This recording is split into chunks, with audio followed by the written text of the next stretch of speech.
Open Infrastructure.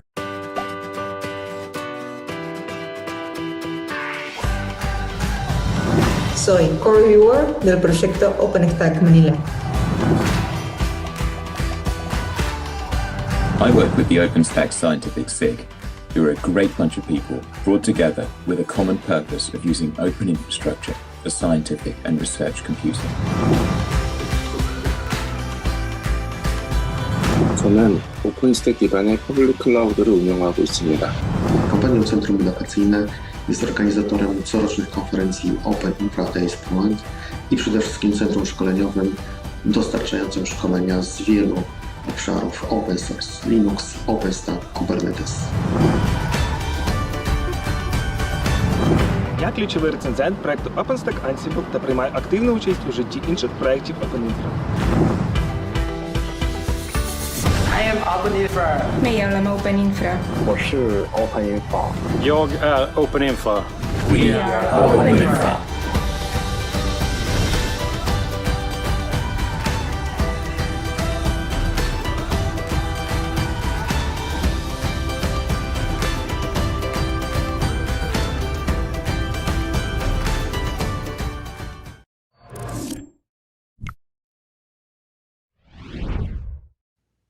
All right, welcome back to day 2 of OpenInfra Live Keynotes. Now we do OpenInfra Live every week as a weekly show, but this time we're doing a 2-day special episode back to back. So day 2 here. You know, yesterday we had all kinds of great topics. What all did we hear last year? We had Balaji talking about blockchain and decentralization.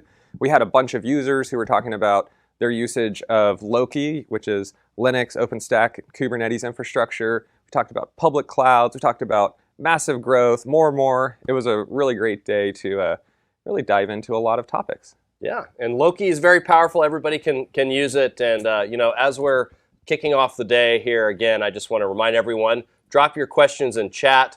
I also want to thank our sponsors. We had 2 headline sponsors this year. We had Red Hat and Wind River and a number of other supporting sponsors, right? We did, and we also have had a lot of great open source projects that have been featured, which we've been calling those open snacks. So it's going to be great to learn about some more of those, and really just another great day of content ahead of us. Yeah. So up next, we're going to have Thierry Carrez talking about the state of OpenInfra.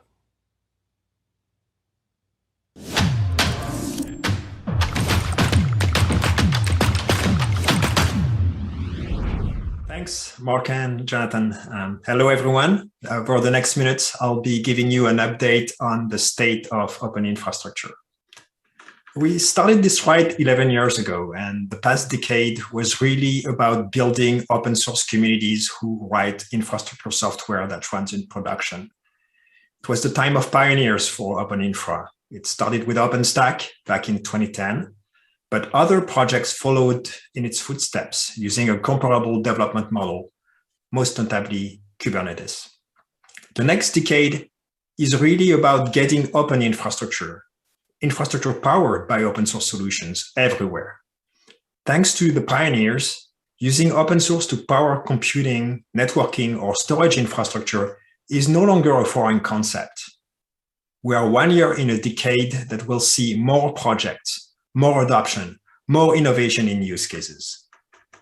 And we can already see those trends in our most recent user survey.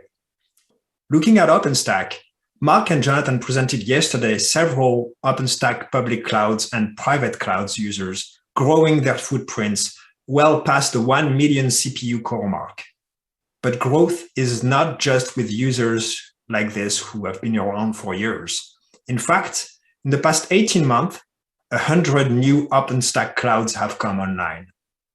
Those can be small, innovative public clouds like Xion, giving a second life to supercomputers and running HPC as a service or blockchain as a service with specific attention to the environmental impact. Or Infomaniac, a performance-oriented public cloud hosted exclusively in Switzerland. Or OneCode, a public cloud specialized in gaming servers, sitting on a network node in Guam in the middle of the Pacific Ocean to ensure equal latency between Asian and North American players. This is what life looks like beyond the hyperscale clouds. A lot of innovation in very specific use cases, made possible thanks to open infrastructure solutions. We also see growth in smaller deployments that aren't 1 million cores. The Nectar Research Cloud in Australia has been an early adopter of OpenStack, but over the past year, it grew its deployment size by 140%. In Germany, T-Systems' Open Telecom Cloud also grew its deployment by 6,000 servers in 2 main regions with 3 availability zones each. And Schwarz IT, which runs infrastructure for 13,000 Lidl and Kaufmann stores, almost doubled the number of their compute nodes since the start of the year. So it's really not just the larger or older deployments that are growing in size. We're really seeing explosive growth in OpenStack public and private clouds of all sizes. Our user survey also shows that 80% of OpenStack deployments are in production.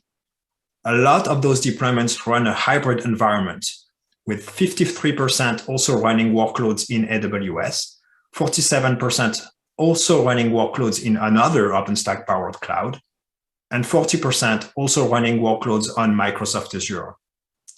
In total, our user survey reports more than 25 million CPU cores of computing infrastructure powered by OpenStack. This is happening in the telco industry, but also in retail, financial services, utilities, manufacturing, all the verticals, and it's growing faster than ever. But it's not just OpenStack. Kata Containers is emerging as the de facto open source standard for running secure containerized workloads. Our user survey shows that information for Kata Containers continues to be in high demand, as over half of the respondents are currently evaluating the software. The majority of respondents indicated that they use Kata Containers with Kubernetes as their orchestrator.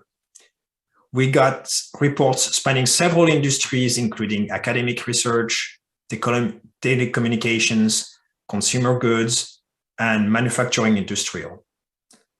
Organizations who completed the Kata Containers user survey include Baidu, Huawei, Qualogy, Federal University of Technology, Mina, Nigeria, AstroCube, Adobe Advertising Cloud, and IBM Research. Additional organizations have requested to remain anonymous. Adoption continues to increase as well for Airship, our open infrastructure deployment solution, particularly within the telco industry.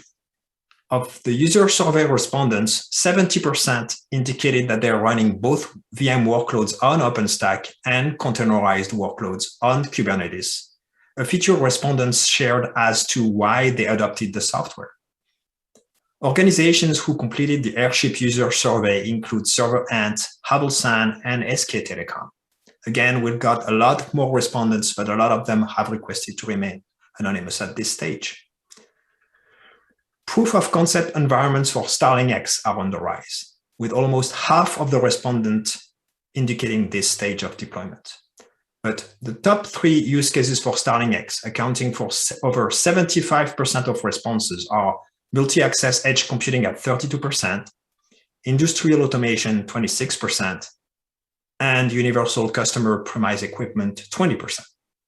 Verizon, T-Systems, and Vodafone are running StarlingX, and later today, we will hear about Vodafone's use case with Dell and Wind River. Zuul, our next generation CI solution, has an incredible 69% of user survey environments running in production, spanning industries including automotive, retail, and public cloud providers. Getting software development at massive scale with speculative merge and cross-project dependencies continues to be features praised by users. But you don't have to have gigantic scale to run Zuul. 70% of deployments are running less than 1,000 jobs per day. Organizations who completed the Zuul user survey include BMW, Volvo, NTT, Wadzo Platform, Good Money, Le Bon Coin, T-Systems, 99 Cloud, SESnet, OpenDev, Red Hat, and Just Eat. So we are seeing a lot of open infrastructure momentum with adoption and development within the project hosted by the OpenInfra Foundation. But open infrastructure goes beyond just the projects we host. So cross-project collaboration and cross-project integration are critical. Mark and Jonathan talked about this a little yesterday with Loki. But another example that is just kicking off is with OpenSearch and the OpenInfra community. To talk more about this project and our upcoming collaboration, I would like to welcome Kyle Davis, Senior Developer Advocate at AWS.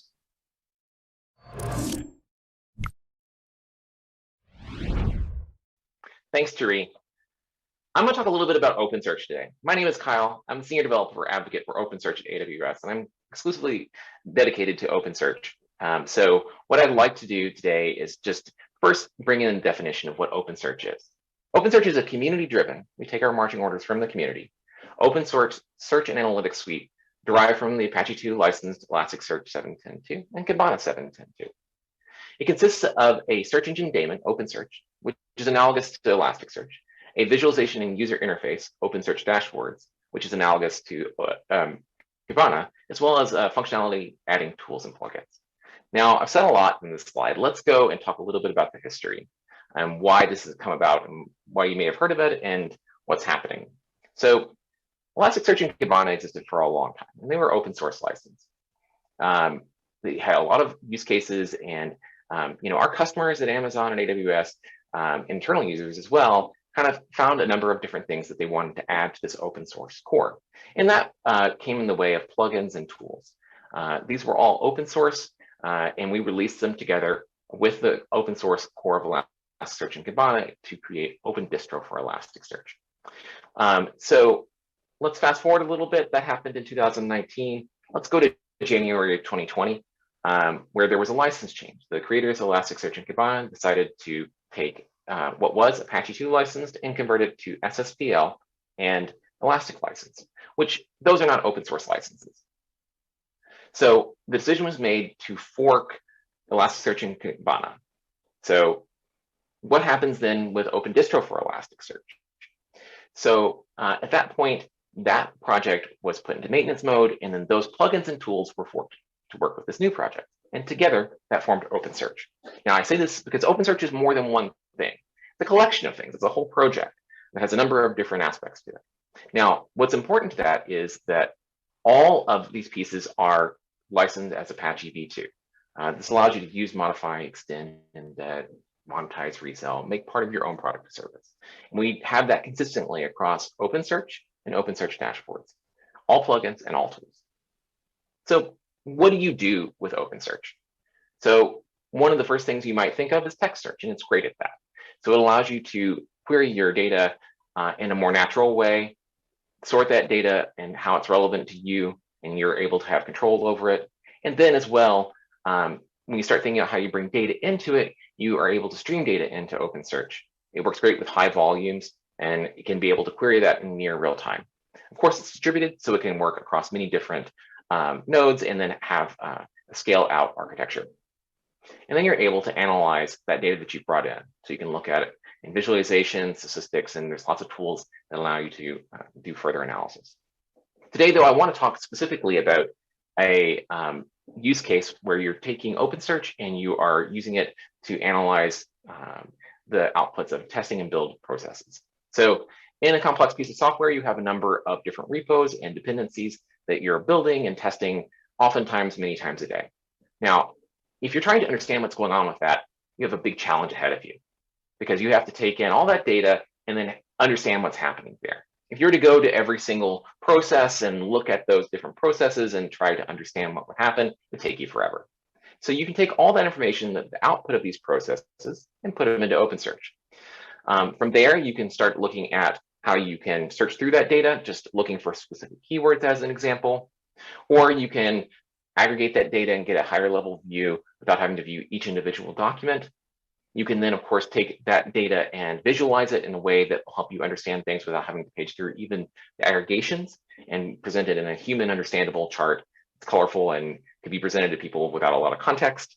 And we can even do further things. So one of the things OpenSearch has is built-in anomaly detection. So when you are bringing data in, it can actually look for data that looks out of the ordinary. So for example, if you typically get 50 warnings in a given session of build, and suddenly you're getting 65, 70, 80, you don't have to manually set a threshold that will then look for that area. But what you can also do is set up an alert. So let's say that you set a threshold, or in an example where you're using your detector, you get anomalous data, you can have it make an alert and then send off, say, a Slack message or an email. So it really is useful in understanding this high volume data, and that's where OpenSearch really shines. So if you're interested in this and you want to get involved, go ahead, go over to opensearch.org where you can download or get more information. And if you want to contribute, we're on GitHub. We love contributions. So you can visit us on GitHub, github.com/opensearch-project. You can see all the different repos. So back to you, Thierry.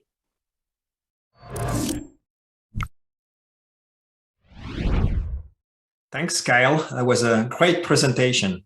Requirements for an open infrastructure project include using an open source license and an open development model. So this all makes OpenSearch a good example of an open infrastructure project. As you said, OpenSearch is great for analyzing logs, and OpenStack has been maintaining an Elasticsearch cluster to analyze the output of its massive continuous integration systems for a long time. And we'll soon migrate this environment to a managed OpenSearch cluster donated by Amazon Web Services. So I'm really looking forward to collaborating more closely with the OpenSearch community. Back to you, Mark and Jonathan. All right, thank you, Thierry, as well as Kyle Davis from AWS. It's great to have so many awesome people coming on the show.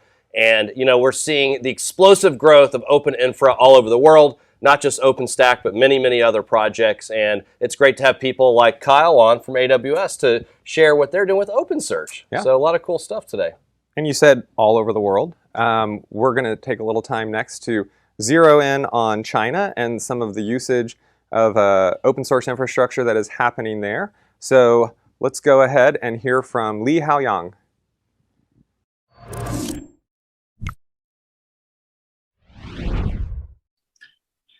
Thanks, Mark and Jonathan. And hi, everyone. This is Haoyang Li from China, and I am the China Community Manager from Open Infrastructure Foundation.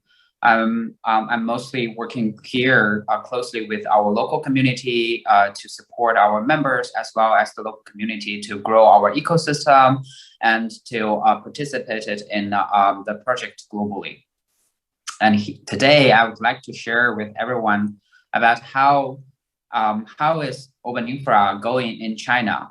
And I hope today you can learn some information from today's session. So first of all, as you all may know, we just have OpenStack Xena release, and this is also a very major release. Congratulations to everyone. And from China, there are 62 contributors that is developed OpenStack Xena and contributed to this release cycle. And besides, generally, China is now the second most active country of the OpenStack community here. So we do see a lot of developers that's still working on OpenStack, as well as more and more users coming up here that is running OpenStack in production.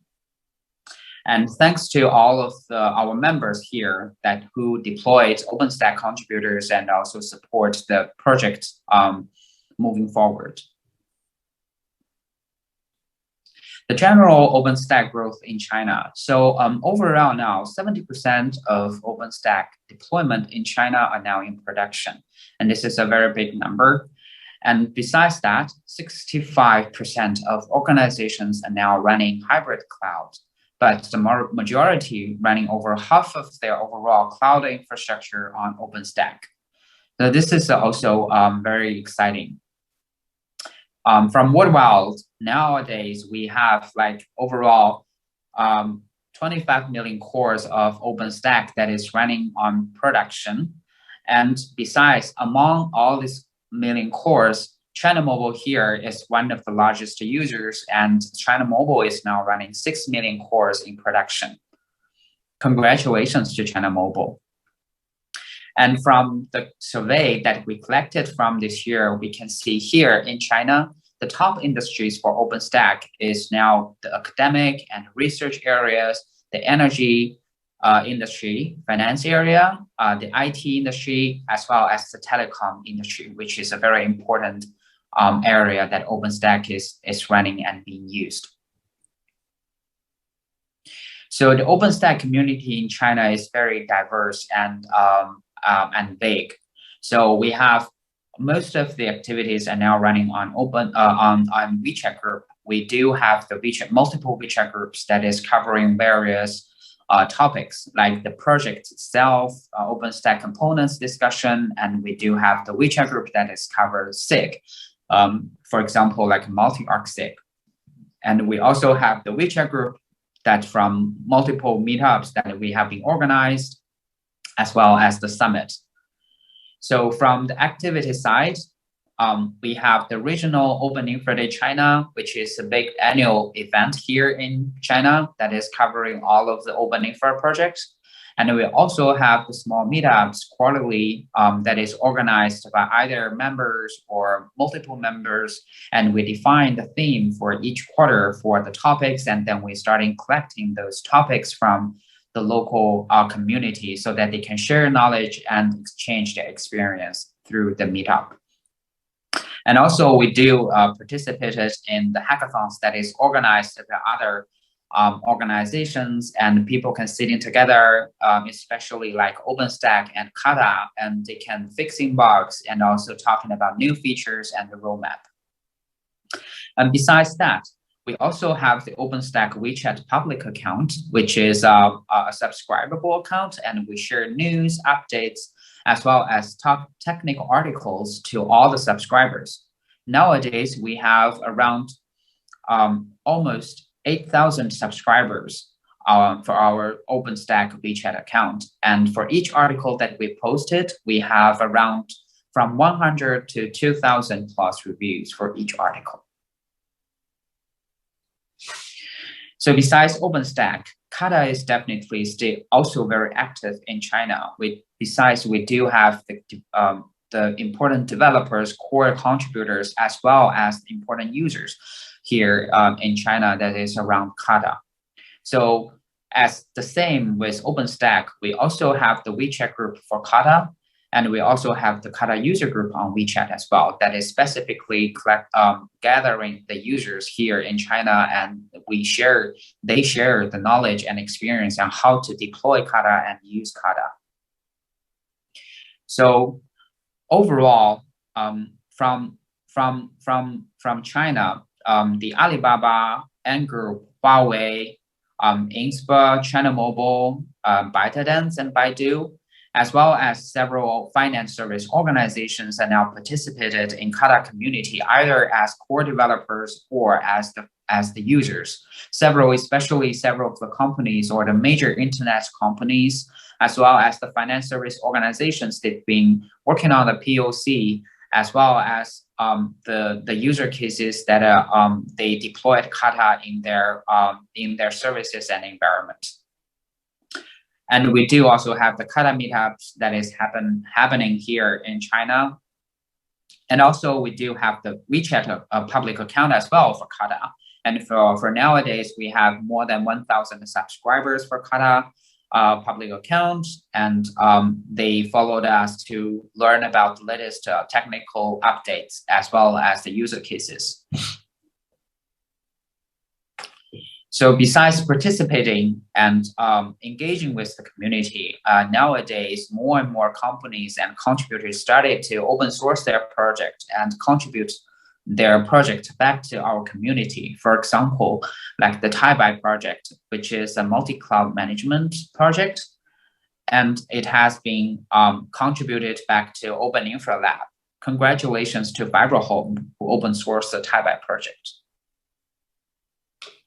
So we just finished the OpenInfra Days China in October 15th and 16th, which is a hybrid cloud this year. And overall, we have collected more than 100K attendees to this event, either both in person and virtually. And this is a very exciting event this year. And we do have a lot of outcome and knowledge exchanging and follow-ups that from this event.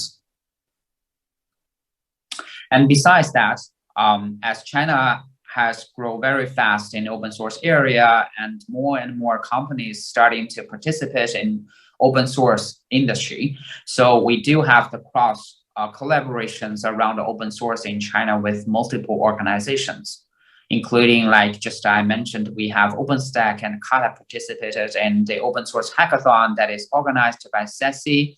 And we also have other collaboration with the major big or fast growing projects, including like OpenOla and Edge Gallery. And we also have the forums attended that we can share our vision and technologies updates to the local academy and government. And these all are very overview of the open infrastructure community here in China, and I hope everyone can have a good learning. Thanks everyone, and go back to Mark and Jonathan.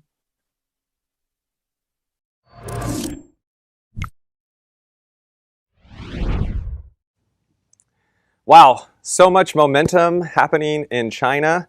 Thank you, Haoyang.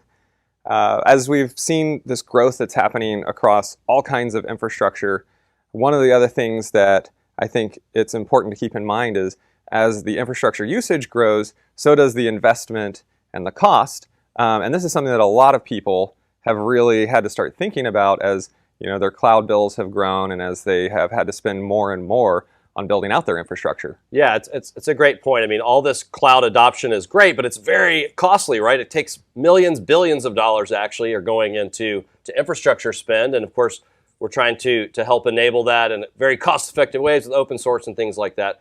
But just a few days ago, we sat down with Martin Casado. Now, Martin knows a lot about infrastructure from many different angles, right? He was an entrepreneur. He started Nicira. I like to call that the first billion-dollar unicorn exit out of OpenStack. It wasn't just an OpenStack project, but they had this incredible networking. He was the founder of that that became acquired by VMware. Then he ran a big business unit at VMware, and now he's a general partner at Andreessen. So he's really looked at infrastructure from a lot of different angles. And so to be able to get him and on the phone, on the Zoom, and talk about costs, he did a really interesting analysis. It's been kind of all over Twitter. People are really talking about it and picking it apart. And so we had a chance to sit down with Martin and learn from him, as well as some of the analysis he did with Sarah Wang, his co-author. And so let's go ahead and roll that tape.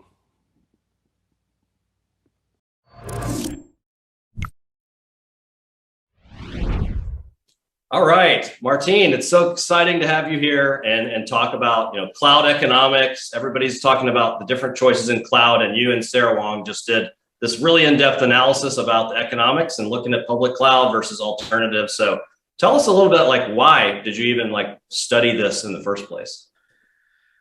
So the genesis was actually very simple, which is I sit on a bunch of boards. I started noticing that the number one line item by far was cloud spend. And it was one of these things where we're over time it's going to go away, but it tended to just get bigger. And when I talk about number one line item, I'm talking about maybe 50% of COGS. And so based on that private market experience, and all public companies were once private companies, Sarah and I asked the question, in the last 6 years, we've had something like 126 companies IPO, and all of them are cloud native. And this is a pretty new thing. So we just asked the basic question, is this, just the companies that I know about, or is this everybody? And so we just asked the very simple question, how is the cloud impacting the economics of cloud native companies? But that was the beginning. That it seems like something that all these companies are wrestling with, and so it seems like it generated a lot of controversy. There were certainly tweets flying everywhere, people arguing, and maybe you can tell us a little bit about some of the big takeaways from what you found when you actually dug into the data points. Sure. Okay, so the first thing I think that's important to stress is that this is a very new phenomenon. So the cloud has been around for a long time. Public cloud companies have not. like that are actually built totally on the cloud. I mean, literally, maybe 5 years new, and in like one of history's greatest bull markets ever. So what we did is we looked at public software companies that were cloud native. We looked at 50 of them, and we asked 2 questions. The first question we asked was, if you look at the COGS, what % of the COGS is cloud? Now, remember, prior to cloud native companies, cloud was some back office thing. It wasn't a part of COGS, so it impacted the economics differently, right? So this is just software companies. This isn't banks. This isn't old IT. This is just public software companies that are cloud only. So we asked what percentage is COGS, and then we asked the second question is if you could reduce that, how does that impact share price? So here are the results. The first, and both results to me are just totally staggering. So the first result is if you draw across these 50 companies, on average, 50% of their COGS is cloud. 50%. So on average, across 50 companies. And by the way that we did this is we looked through S1s and stuff at the committed cloud spend. I mean, we actually spent a lot of time doing this. And then the second result was, if you reduce that by half, however you decide to do that, right? Like, let's say that you optimize your code, or you repatriate some subset of workloads, or whatever you do, it increases the share price across those 50 companies by about $100 billion. So if you extrapolate those results, I mean, these numbers are just so huge. So if you extrapolate those results to the industry, it's a $500 billion to $1 trillion problem. And this is like market cap that's being captured by the cloud, assuming you can reduce your cloud spend by 50%. Now, you've talked a couple of times about COGS, which is cost of goods sold. Yes. So this is the raw cost that these companies account for across everything that goes into taking their product and service, basically out to delivering it to the customer. Now, one of the things that I noticed in the conversation that happened around this, I saw that people were pushing back, and they were saying that the only thing to prioritize and optimize in terms of getting a product or service to the customer is basically time and speed, and that by, even though this is a very high cost, 50% on these public clouds, it was helping them with speed to market, with time to market. And that seemed to be like a pretty common sort of response and counterpoint to some of your findings. How do you respond to that? What's your feeling on that? Yeah, so I mean, for those of you who are listening that don't know my background, I was part of Cloud Wars 1.0.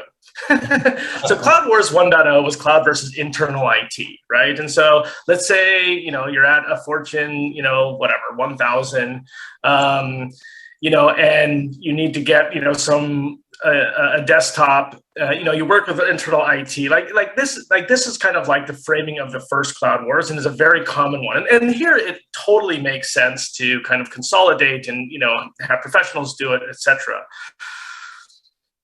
But again, the study that we're doing are all these public cloud companies that are these very, very large companies. And to reduce a discussion to something as simple as, well, you should just be focusing on growth, it would be the same thing as saying you should just take on technical debt, right? At some level, it doesn't make much sense, right? And what's interesting is because the economics change so much, actually reducing cloud is an argument for growth. So let me explain that. So, for example, if you reduce cloud costs by 50%, for most of these companies, you free up $1 to $2 billion of market cap that will flow through to cash, like cash money, which you can use to hire and invest in growth, right? And so the actual economics are so acute, you can make an even stronger argument that the rate to grow is actually to cut your cloud costs so you can have the spend to do that. And the reason that I brought up Cloud 1.0 arguments is because I think most of the discussion around the piece was like the old discussion around cloud versus internal IT, which had nothing to do with the piece. The piece is like Cloud Wars 2.0, which is cloud versus SaaS. And I think that's where the interesting discussion is. Yeah, so it seems like you're analysis is pretty compelling at these really large public sort of cloud native companies that it is, as you said, a very new phenomenon. But and perhaps when you're really small and getting started out, yeah, public cloud, swipe your credit card, iterate, like it's not a big economic issue. But is there a crossover point in your mind? You know, it seems like you found that sort of the clear case at these 50 largest, and then, you know, perhaps you would agree if you're really small, iterate, you know, it's not a big cost, but is there some sort of crossover point in your mind? So I mean, to me, the interesting setup for the discussion is if you're a large public cloud company, on average, your costs are 50% of the cloud, right? It's impacting your market cap by a few $1 billion. And that market is controlled by an oligopoly of 3 companies whose margins have increased from 18% to 30% over the last 10 years, right? And so it's quite unlikely that like you'll get much margin extraction out of that. I mean, oligopolies just don't work that way. So then the question is, you know, to your point, is what do you do about it? Is this something that you worry about early? Is this something that you just let the market take care of? Like what do you actually do about it? And I don't think there's actually a good answer for that. However, we are starting to see signs in the industry of people recognizing it and thinking about it quite early. So, for example, Zuul, who is the founder of, you know, Mixpanel, has created a new company called Mighty for exactly this reason. They're building their entire hardware stack.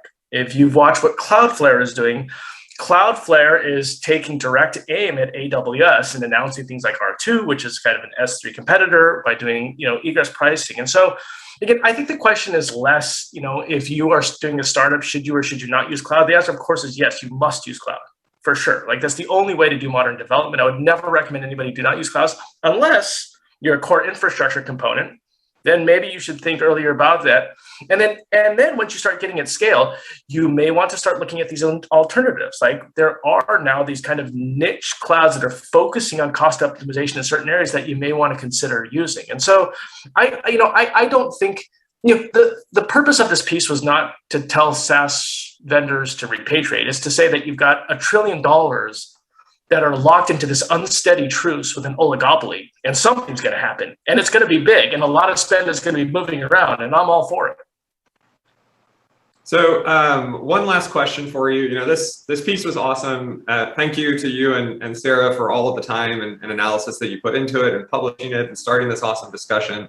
I think one of the reasons why it got so much reaction from so many people was that in some ways, it sort of defied conventional wisdom that you were talking about, where, you know, it's just accepted that you go to a hyperscaler and that's it, and that's all you ever have to think about again. So I think that was great to put that out there. My question for you now is, what other kind of pieces of conventional wisdom do you think there are, especially in the tech industry, that are changing or that are wrong, or that, you know, what's the next firestorm you're going to start, Martin? Well, I mean, I could go through the firestorms I have been starting, right? I mean, like the one previous to that, I'll actually work backwards because I'm not quite sure what the next one is. I kind of talk about them as they come up. The one previous to this was I made the statement that kind of irritated a lot of people, which open source doesn't really matter anymore. And the reason I said that is because I think the primary way of monetizing infrastructure as a service these days, and as a service, the hard part about that is less code and more kind of operational stuff. And so, you know, a lot of the, you know, top infrastructure companies are strictly closed source companies. We're just talking about the cloud. The cloud is almost strictly closed source, right? If you look at AWS or GCP. I mean, like, you know, if you ran it like a piece of infrastructure, you know, 10 years ago, like the amount of open source that you touched relatively is much more than now. Like if you run a workload on GCP, how much of that's actually open source? Like way less than if you're running on Red Hat. So that was one. And then before that, and I believe this very strongly, you know, like I just think that we think of data as this magic thing, and we say things like, oh, data network effects and data is the new oil. And I just think it's the wrong analogy. I don't think data has network effects. I think that companies that rely on data actually have diseconomies of scale. Like the more data you have, like the worse your economics are. And so I think that you need to treat like unit economics as a first-class thing if you're dealing with data. So those are 3 contrary positions I've held in the last 2 years. And then the next one, listen, you'll be the first to know. All right. Good. Well, thank you so much. We've had you on the weekly show before. We'll definitely have you back on to talk about data, debate the open source imperative or not, and all these other great topics. I mean, people are going to love to get it and mix it up and debate with you. We'll have you back on for that show. But thank you so much for joining the keynote today. Oh, it's a pleasure. Thank you so much.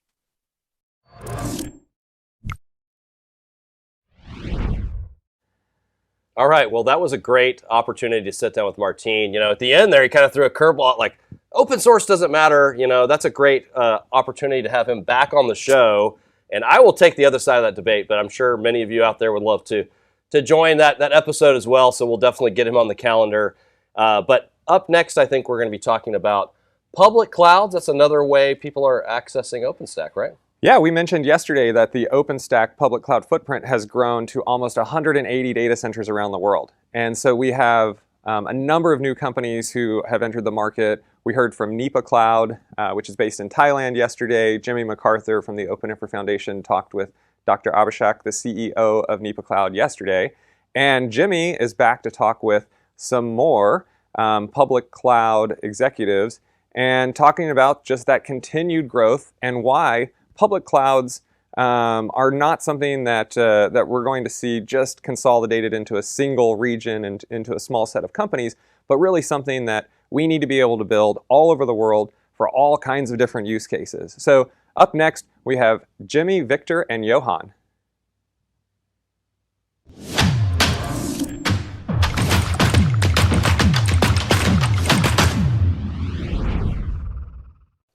Hey, thanks, Mark and Jonathan. Next up, we've got Victor Souza from Bonero Group and Johan Christenson from City Network. We're super excited to have you both on. Thanks for joining us. Thanks for having us. So we're here to talk about public cloud, but in particular, we're talking about public cloud in Sweden right now. We're kind of zeroing in all over the place, but as we've heard throughout this last couple of days, we've got huge public cloud growth. OpenStack itself is growing, but open source is growing, but we've got 80 plus public clouds, 175 public data centers, and we're growing all over the world: China, Europe, Southeast Asia, South America, even the US. So we're very excited to have you both on. And what, in your opinion, Johan, we'll start with you. What do you think is driving the expansion of OpenStack public clouds? Well, listen, I think there's a number of effects in this, right? One thing is that public cloud is taking different shapes. You have at this point, public clouds for banks, various types of community types of clouds and so forth. But I do actually believe that the biggest driver is the political aspects of where we stand, right? Currently, from a public cloud perspective, there's maybe 5-6 companies that are serving the world. That has proven to be a challenge for a lot of countries, whether it's laws or sovereignty or other aspects of society that might become vulnerable in a situation where you don't have choice, so to speak. And I think OpenStack has for a long time been there for private clouds, but the growth, I think, now is becoming more apparent because various countries simply want to make sure that there's going to be more choice in the world. And I think OpenStack is the foundation for that going forward. Yeah, absolutely. Data sovereignty obviously is something that we're seeing spur the growth all over the place. And so, Victor, building on what Johan said, do you think that OpenStack and OpenStack powered public clouds are starting to be in a competitive space with hyperscaler clouds? When you look at the footprint, it's huge. Is it larger? Absolutely. I mean, OpenStack is really the alternative, right, for the ones that are looking for an open source solution. And as you were saying, if you look at the public cloud market today, there is a very strong need for an alternative for local cloud solutions, right? For solutions that are provided out of your country or out of your own region, let's say Europe, for example, right? So there is a strong need, there's a strong growth, and I think the whole, the principles of OpenStack, of openness, are really, really well aligned with the needs of data privacy, right? You want to make sure that you know what's running, you want to know what the code is, you want to know what's behind the curtains, And all of the transparency that you have with OpenStack really allows you to build a public cloud on those bases, on those premises, right? So completely agree with you, Johan. And I think the growth that we see is just the beginning, really. I think we're going to see more and more of that. Yeah. So, speaking of growth, the two of you are City Network, Bonero. You're in the same market. And when I spoke to Bonero originally, I mentioned City Network as a competitor, and you stopped me and said, we don't see ourselves as competitors. We see ourselves as collaborating to use open source to bring a public cloud solution to Sweden. So, why are you collaborating instead of competing? I think there is a very strong, let's say, incentive for us to cooperate. And feel free to add here, Johan. So when I'm talking to customers, which I do quite often, migrating to a new cloud is sort of, getting married, right? It's a long-term commitment, right? You want to know who is on the other side, how that cloud behaves, what's behind the curtains, everything, right? And that process is sometimes, takes a little while to get a customer landed and decided on a certain cloud solution. So it's actually one of the strengths when I'm talking to customers to say, well, we want you to be with us on our own merits, right? We want you to be with us because we provide you with awesome services. And if you're not happy with our services, we have City Networks, our colleagues here, and there are plenty of other providers here in Europe that offer you exactly the same APIs, exactly the same software, right? Mm-hmm. That's the power of openness, really. And you can essentially, literally migrate your applications to another provider over a day. You don't need to rewrite your software. You don't need to make major changes to it. You can just migrate to another provider very easily. So I see strength in that. We're obviously cooperating in a market, and that is a very positive thing for our customers in the end of the day. The big picture of open source, I think, in particular small countries like Sweden, right? I completely agree with Victor, but the other side of that coin is, of course, how in the world are you going to compete with hyperscalers unless you have lots of people helping out building that code? There's not any company today in Europe, and I'm actually talking to very large European companies as well, that actually would build this on their own. Open source is the only solution forward. And I mean, the hyperscalers, of course, using open source all over the place, right? So the cooperation becomes, we feed off of each other.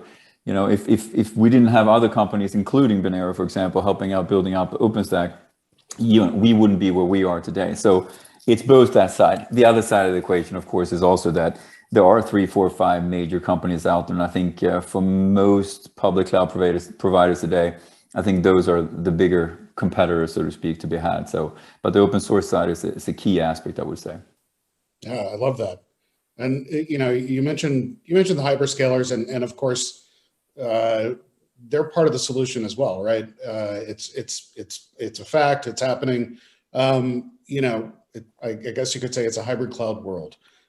So how are your customers leveraging public and private and open source and hyperscaler? How does that work for you, Johan? Well, I mean, like you said, it's a fact, right? The hyperscalers are there, and it's a fact. And when we argue for other public clouds as well, it's not a matter of them or us or anything like that. For me, it's more about a balance in the market, right? It's never been great if you have a monopoly or maybe an oligopoly, right? Because at some point that'll hurt customers, So for us, we've always looked at a multi-cloud type of world, and even from a business decision perspective, putting all your workloads in one basket, has also not been great. So there is a play there, of course, as well as a competition. So, that's one side. And then if you talk about the hybrid aspect, there's a lot of that going on because there's a lot of companies that will continue to have their own data centers.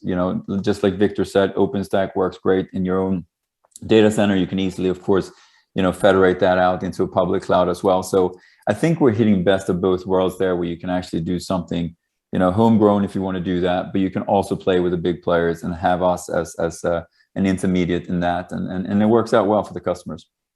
Yeah. What about you, Victor? Your customers kind of asking for a hybrid cloud solution, or are you helping people down that path?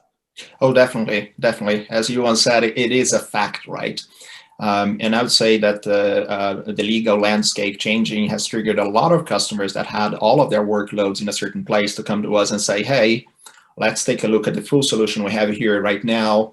And parts of this will have to be with you folks because we need to take care of data privacy laws, for example, right? So where we're handling personal data, we're going to have to move those parts of the systems to you. And we want to continue using the hyperscalers for some other functions, right? And we build those hybrid solutions, make sure that we have fast lines into the hyperscalers to make sure that connectivity is in place, right? And you can reach the other parts of the service that are left there. That aligns really well, let's say, with business goals. It aligns really well with the redundancy requirements, as Johan said there, right? You don't want to put all of your eggs in the same basket. And it opens up for a lot of possibilities for customers that really need, have to take care of their data in a special way, right? That have to take care of data privacy questions. In that sector, there's a lot of, let's say, banking, health companies, and a lot of the public sector as well that really is keen on making sure that their data is stored safely and that no one has access to it, right? Yeah, absolutely.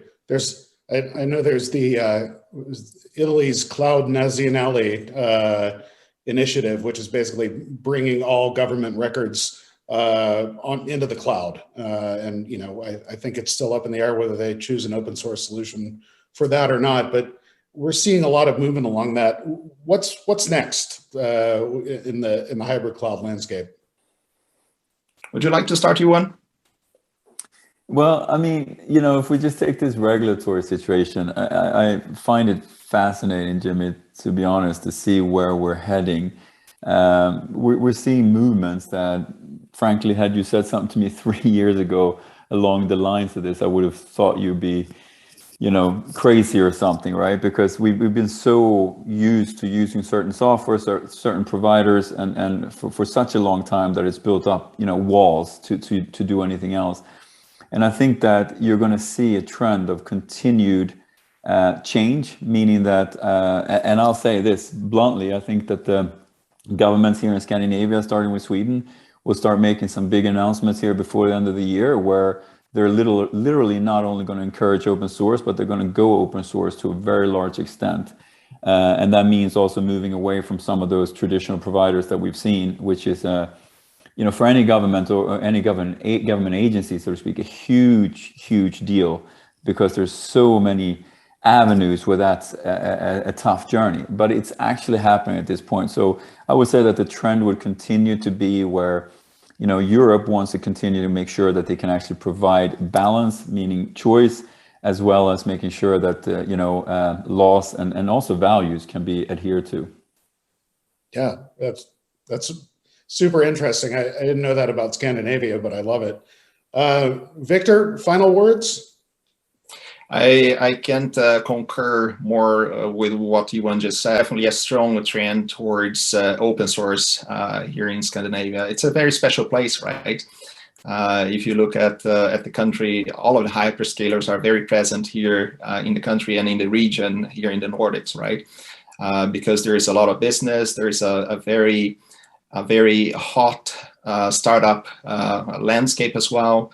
Lots of new companies, lots of new ideas, lots of venture capital. And of course, there is a need for these local solutions, for open source software that doesn't really lock people in, right? That provide the freedom for you to decide who your provider is going to be, independently of your investments that you have made on integrating towards that cloud. So I think we see a continued trend towards open source, right? And we look forward to be part of that ecosystem, continuing supporting customers that really care about their data, that really care about where their data is stored and how secure it is. I think the future is bright, so to say, for OpenStack and for all of the companies that are working within this space, Jimmy. I love it. Scandinavia, it's freezing cold, but it's a hot landscape. Exactly. All right. Listen, thank you, Victor, and thank you, Johan. I appreciate both of you coming on. And we'll kick it back to you, Mark and Jonathan. Thank you. Thank you.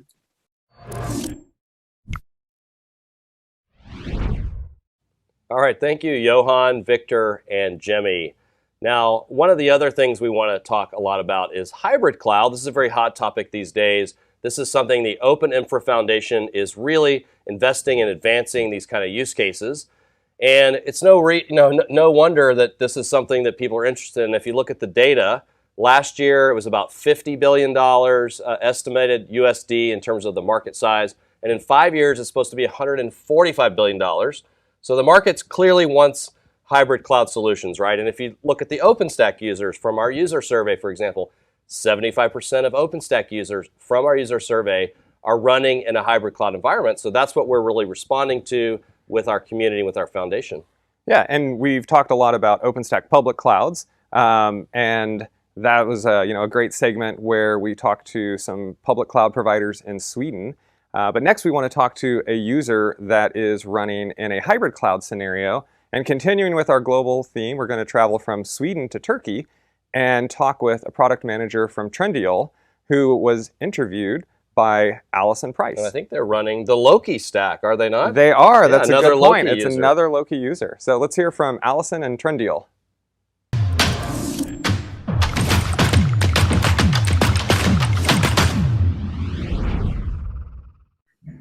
Thanks, Mark and Jonathan. It's really exciting to see the momentum behind hybrid cloud and how different organizations are using open source technologies to advance this use case. Today, I'm really excited to be joined by Meltem Kocabaş from Trendyol, who is running hybrid cloud in production using open source technologies. Welcome, Meltem. Thank you, Allison. Before we get started on how you're deploying OpenStack and other cloud environments in production, can you provide us a little bit of background around what your organization does? Of course, the organization name is Trendyol, as you said, and Trendyol is an e-commerce company, and it's the leader of the marketplace in Turkey. And you can also read here trendyol.com, actually. Awesome. And so, like I said, we're talking about hybrid cloud today. So what clouds are you leveraging at Trendyol for your environment? Actually, our hybrid cloud consists of OpenStack, Ali Cloud, Google Cloud, and Amazon Web Services. Awesome. And so why OpenStack? Why did you choose the open source project as one of your cloud environments? First of all, for freedom. Of course, to be open source appealed to us. And then low total cost ownership is another reason. And high massive scalability is a very important reason for that. And the last one is developing on our own technology, of course.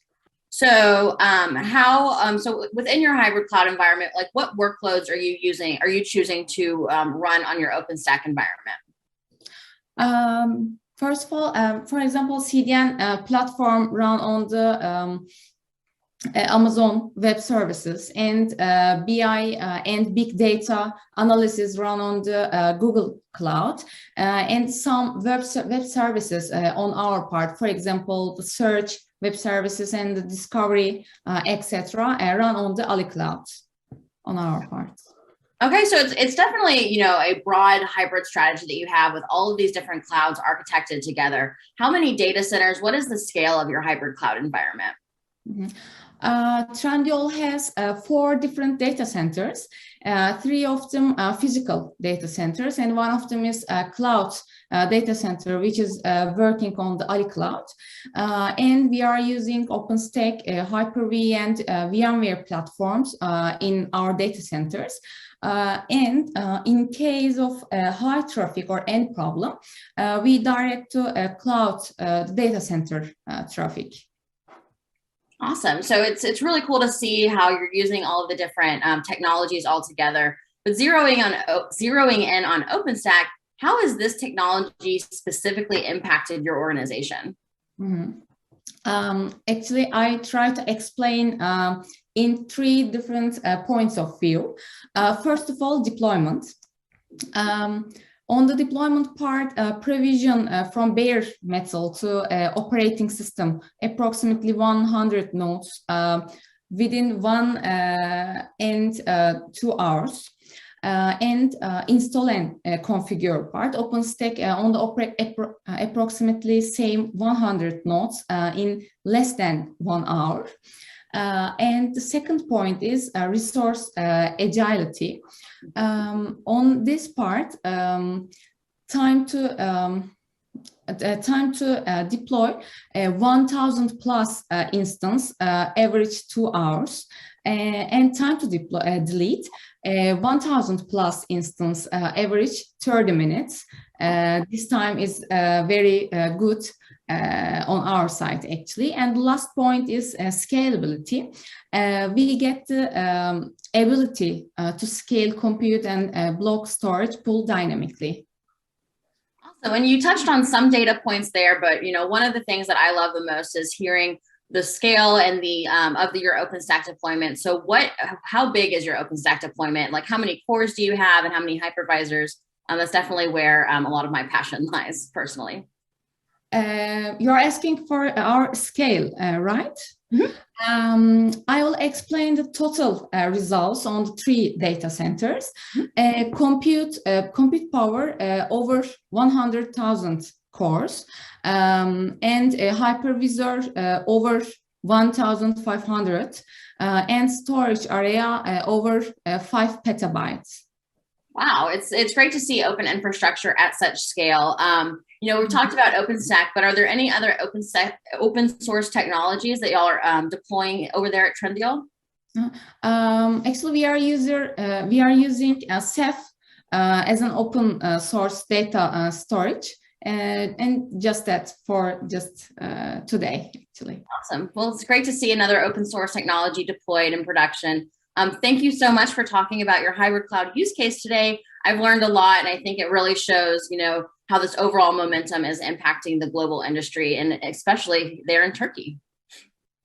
Thank you very much. All right, back to you, Mark and Jonathan.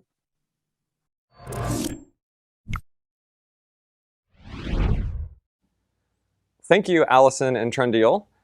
Great example of a user who's doing hybrid cloud and, again, using all of these key open source technologies that we care about. Another project that we have mentioned a couple of times that is one of the OpenInfra Foundation's hosted projects is Zuul. Zuul is our CI/CD framework, and Zuul has always been hybrid and multi-cloud capable because in the OpenStack community, we have run hundreds of thousands of tests as the software has been developed along the way. Zuul has been the management framework for all of those tests, making sure that our code base is reliable and secure and well tested. And it has actually always done that across multiple clouds that are located around the world. So it is truly, a hybrid and multi-cloud application from the beginning. We're really privileged today to have kind of the creator and project leader for Zuul, Jim Blair, who is going to be joining us. And Jim Blair is the founder of Acme Gating. He's going to tell us about Zuul in hybrid cloud and also how you can get involved in Zuul.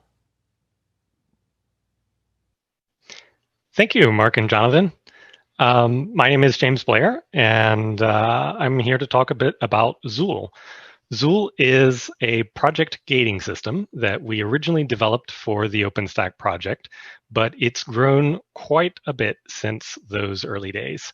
A project gating system is like a CI or a CD system, except that it's focused on making sure that every change that merges to a repository is fully tested.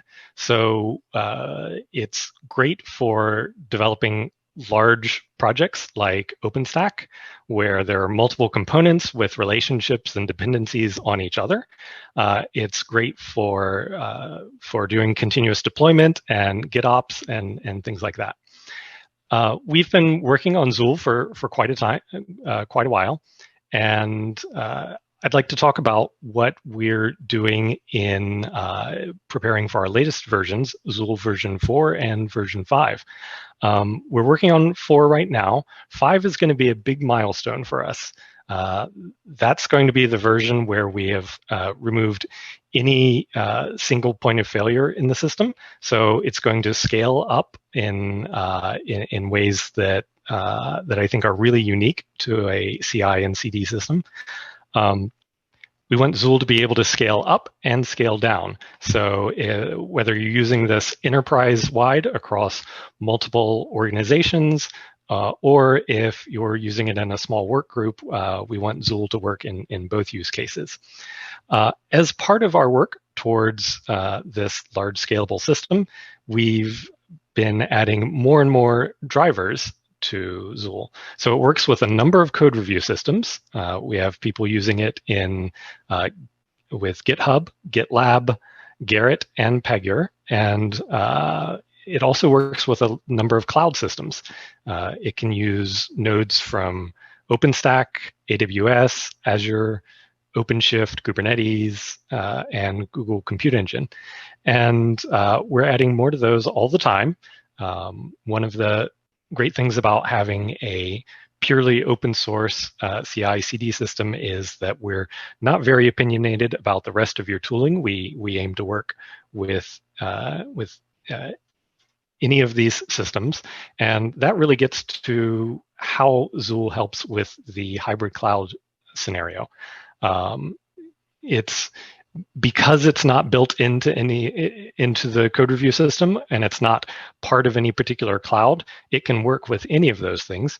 So if you run part of your development operation internally and part of it in the cloud, Zuul can work with both of those situations at the same time, helping to bridge that hybrid cloud divide. And the same thing is true for code review systems. If you have part of your organization working on in GitHub and part of the organization working in GitLab, Zuul can bridge the gap there as well. So that's really some of the exciting stuff that we're working on in Zuul development right now. If you'd like to get involved, here's a little OpenStack for you.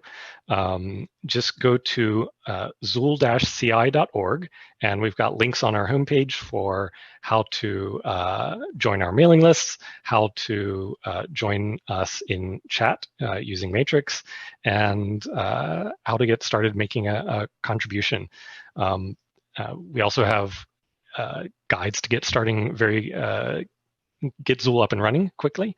So you can get a small Zuul instance running just with Docker Compose. So just a single command should get this system up and running for you. And we hope to see you online. And now back to Mark and Jonathan.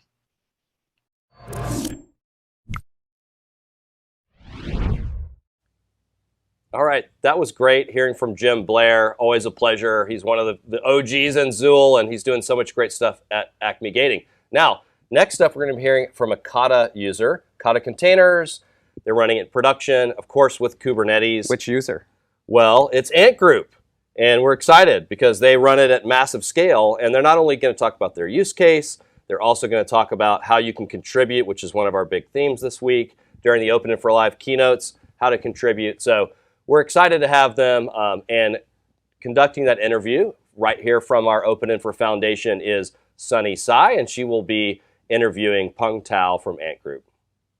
Thank you, Mark and Jonathan. And hello, everyone. My name is Sunny. I'm the Kata Containers Community Manager at the OpenInfra Foundation.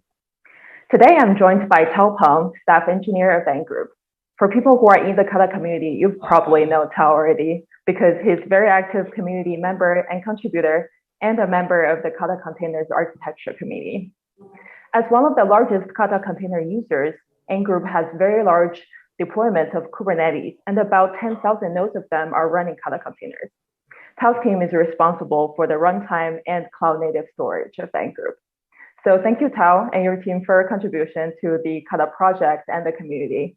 I'm very excited for you to join us today. So for people who might not be very familiar with the Ant Group, Can you tell us a bit more of why N Group decided to use Kata containers and what are the benefits that you see?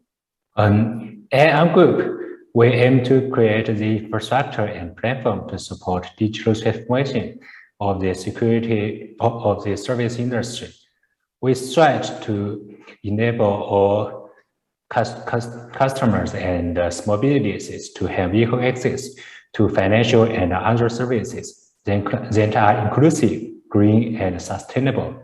To do this, we run many different workloads on many clusters. Our workloads can be mostly categorized into two types: online services and offline jobs. The online services are very sensitive and to latency and performance jitters, and the offline jobs are less sensitive but can be a cause of performance jitters on their own. And we co-locate them in the same physical machines, so we would like to have a way to isolate them, mostly to prevent the offline jobs from creating jitters and affecting the online services. So it is one of the big reasons why we run Kata containers in production. Another reason for us to use Kata containers is still isolation, fault isolation, because we run many software applications in containers, and the software has bugs. Applications can panic occasionally, or cause out-of-memory situation, or even cause kernel panic in some rare cases. These incidents can cause severe performance jitter to containers running on the same machine.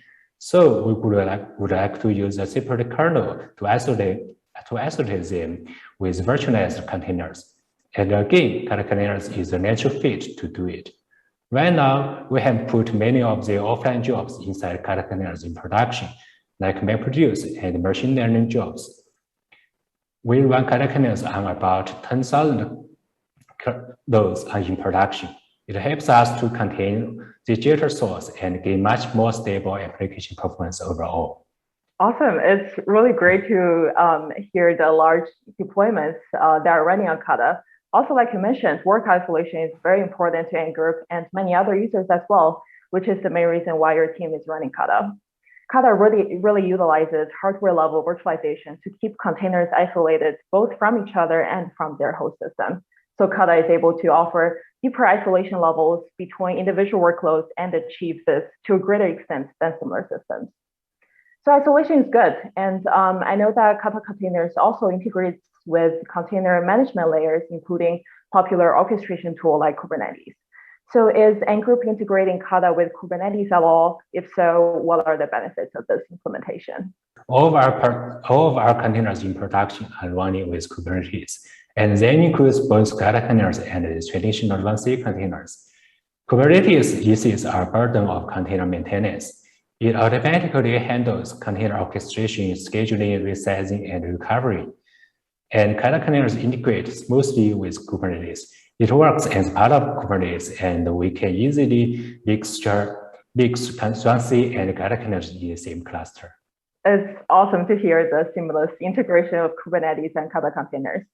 So now you've explained how N Group is using Kata. What are the N Group's future plans for your Kata containers environment?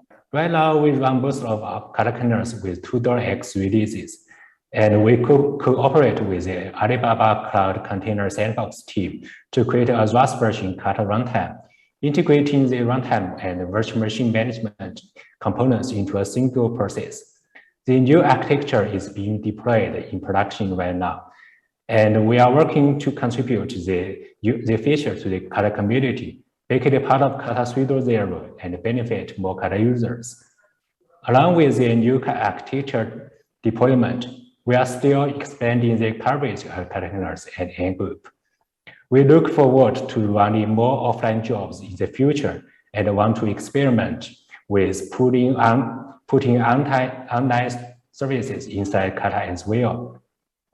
It certainly requires a lot of work and optimization to make it happen, but the opportunity of Kata containers at N Group is huge as well. I love that your team is collaborating with Alibaba Cloud and experimenting with Kata. So please keep us updated on N Group's effort on that. And I'm very excited, I'm sure the community is as well, to hear more about N Group's innovative approach with Kata. So for the people who are interested in trying out Kata or learning more about how to get involved in this innovative community, where do you recommend them to start? For folks who are interested in Kata containers, I would recommend checking out katacontainers.io for more information about Kata. We have many documents on GitHub to explain more details and how to try Kata containers very quickly. You can also reach out to the Kata community via IRC, Snack, mailing list, and GitHub issues. Feel free to pick one and reach out to the community at any time.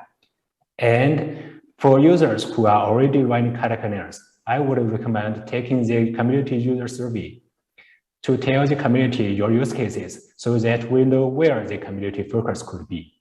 Awesome. Thank you, Tao, and I'll give it back to you, Mark and Jonathan.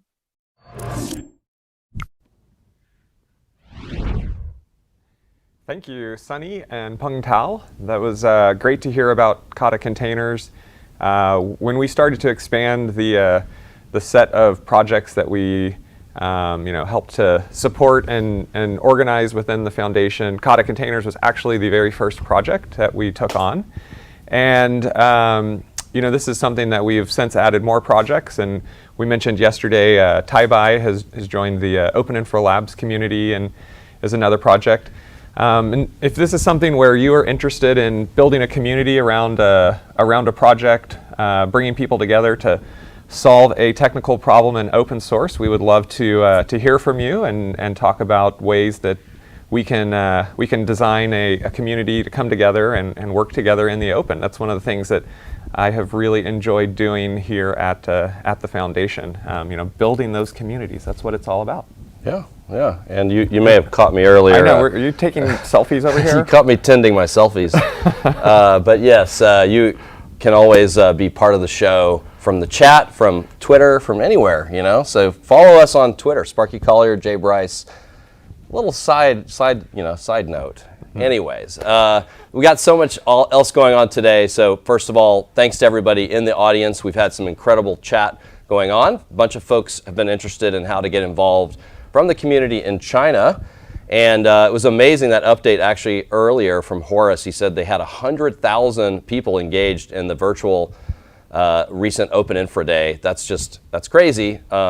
Incredibly active community there. So if you're in China and you want to get plugged in, there's a WeChat. We dropped that link in the chat. And on Saturday, just in a day or so from now, we will be having a live stream with translations of day 1 and day 2 keynotes on segment fault. So we can drop a link in there so you can register and watch as well if you're looking for that localized version of these talks that we've had. Yeah, I also saw a bit of discussion about the user survey, and that was great to see people asking questions and wanting to understand that data a little more.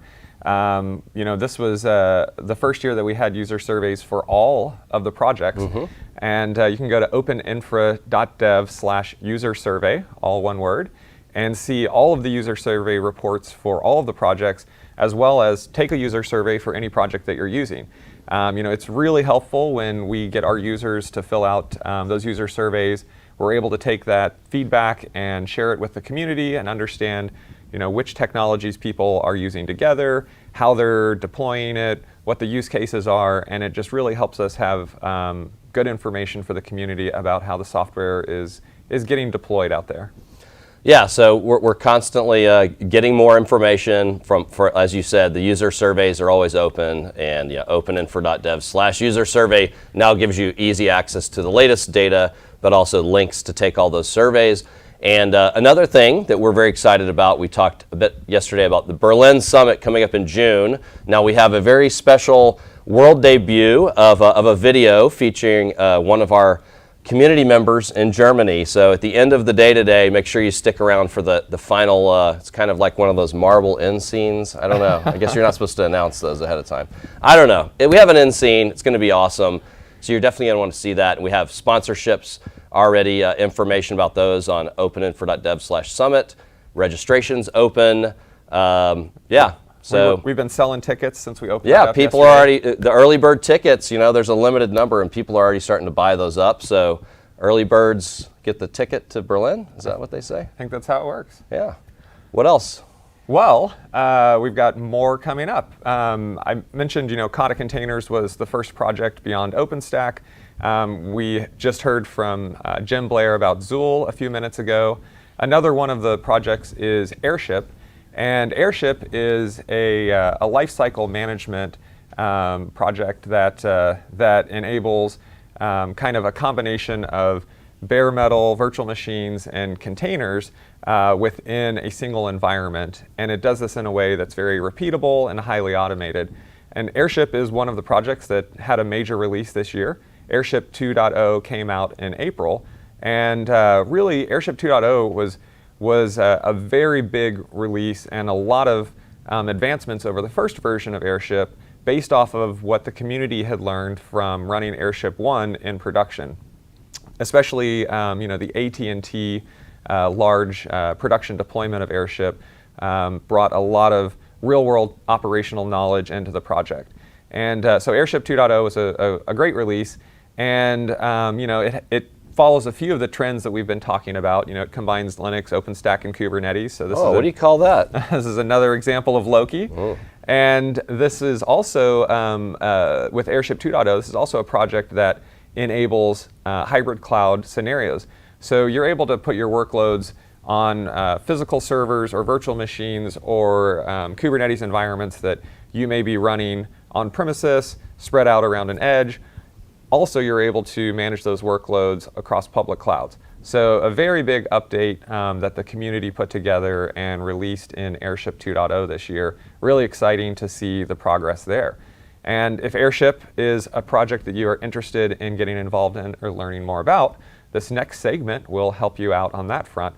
So we're going to have the Airship OpenStack from Ashlee Ferguson.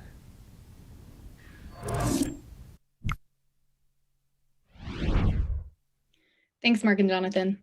Hi, I'm Ashlee, and I am the Airship Community Manager. Like Jonathan mentioned, Airship 2.0 was released earlier this year, and it's also certified Kubernetes under version 1.21. The community is always looking for new contributors, so if you're interested in getting involved, there are weekly design calls and bi-weekly technical committee meetings that anyone's welcome to join. And another way to contribute is to fill out the Airship user survey. Whether you're considering, evaluating, or using Airship in production, we want to know about it because providing feedback helps the community improve the software and your overall experience with it. You can find all the info you need to get involved at docs.airshipit.org, and you can also find the community on IRC in the Airshipit channel on OFTC, and also on Slack at airshipit.slack.com. So we look forward to welcoming new contributors to the Airship community. Join us. Back to you, Mark and Jonathan.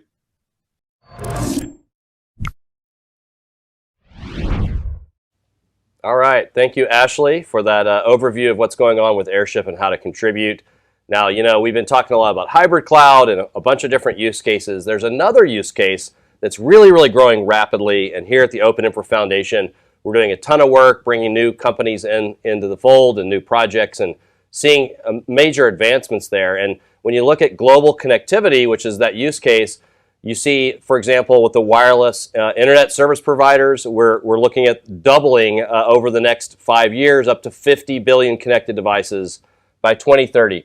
So another massive area of growth. And once again, we see open source is a huge driving force there. That's an enabler for this type of growth. It's actually necessary to do this kind of innovation at scale. Especially globally, as we keep talking about. Yeah, I mean, there's actually no other way that you could possibly address these use cases. And so we're actually talking about real production users, and we're talking about 3 specific projects in particular: StarlingX, Magma, and OpenStack.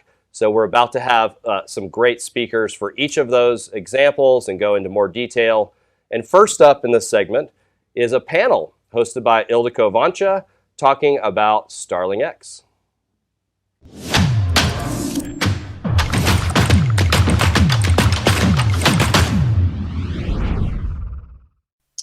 Thank you, Mark and Jonathan. And I would like to also welcome everyone.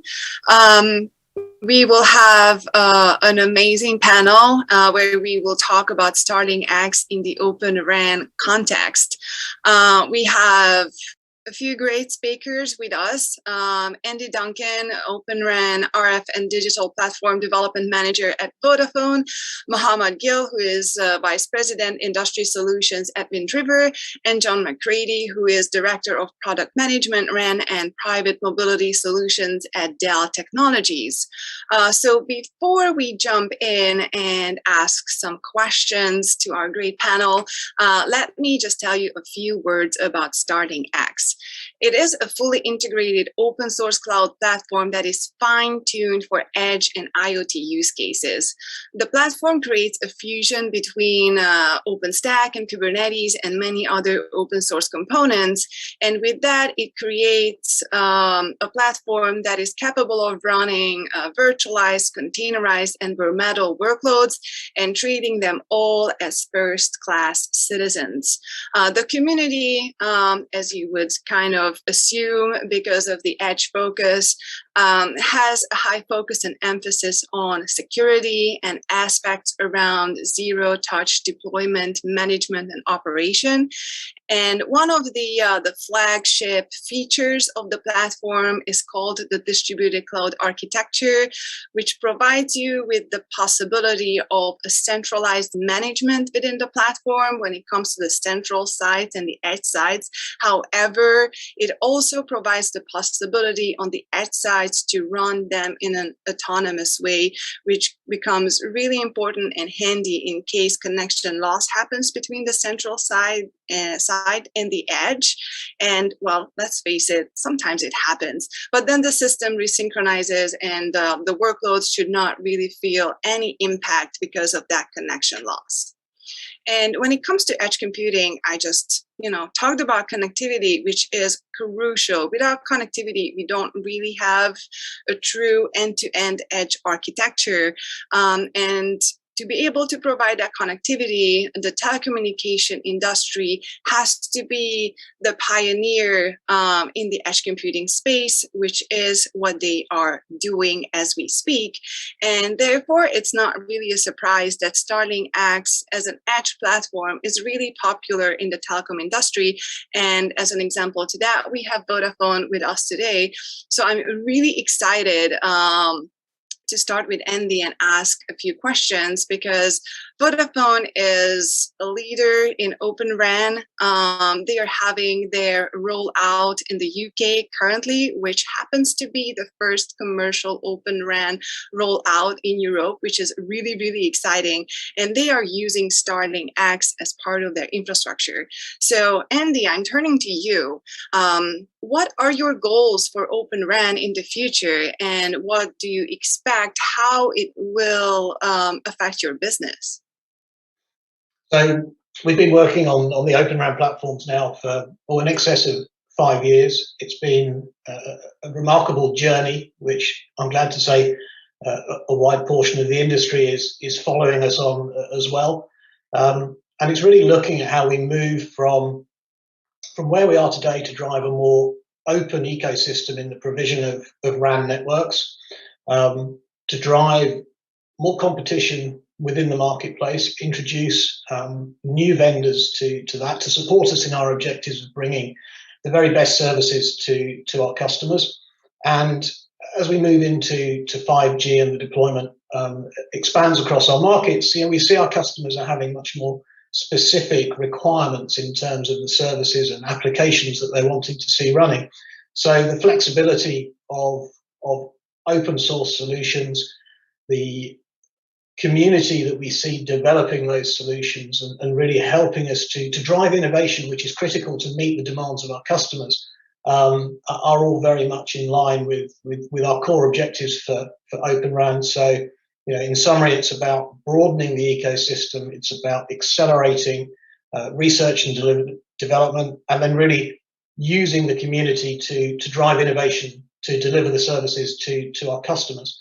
So the synergies there are really strong, and we do see now increased support from many vendors and many of the industry open source communities to really focus on OpenRAN and deliver the type of products that we need. That sounds amazing. And kind of looking a bit into how the community and the platform like StarlingX can help you, I would like to just go and take a closer look at the technology side a little bit. So what are some of the biggest technical challenges that you have faced when it comes to OpenRAN, and how does StarlingX help you to overcome them?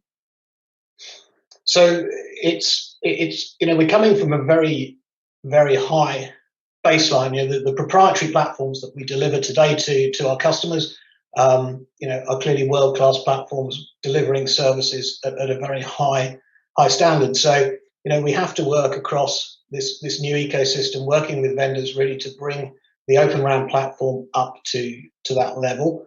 And back to the points earlier, really, it's about that flexibility. It's about the desire to have that broader vendor community delivering and contributing to the overall solution.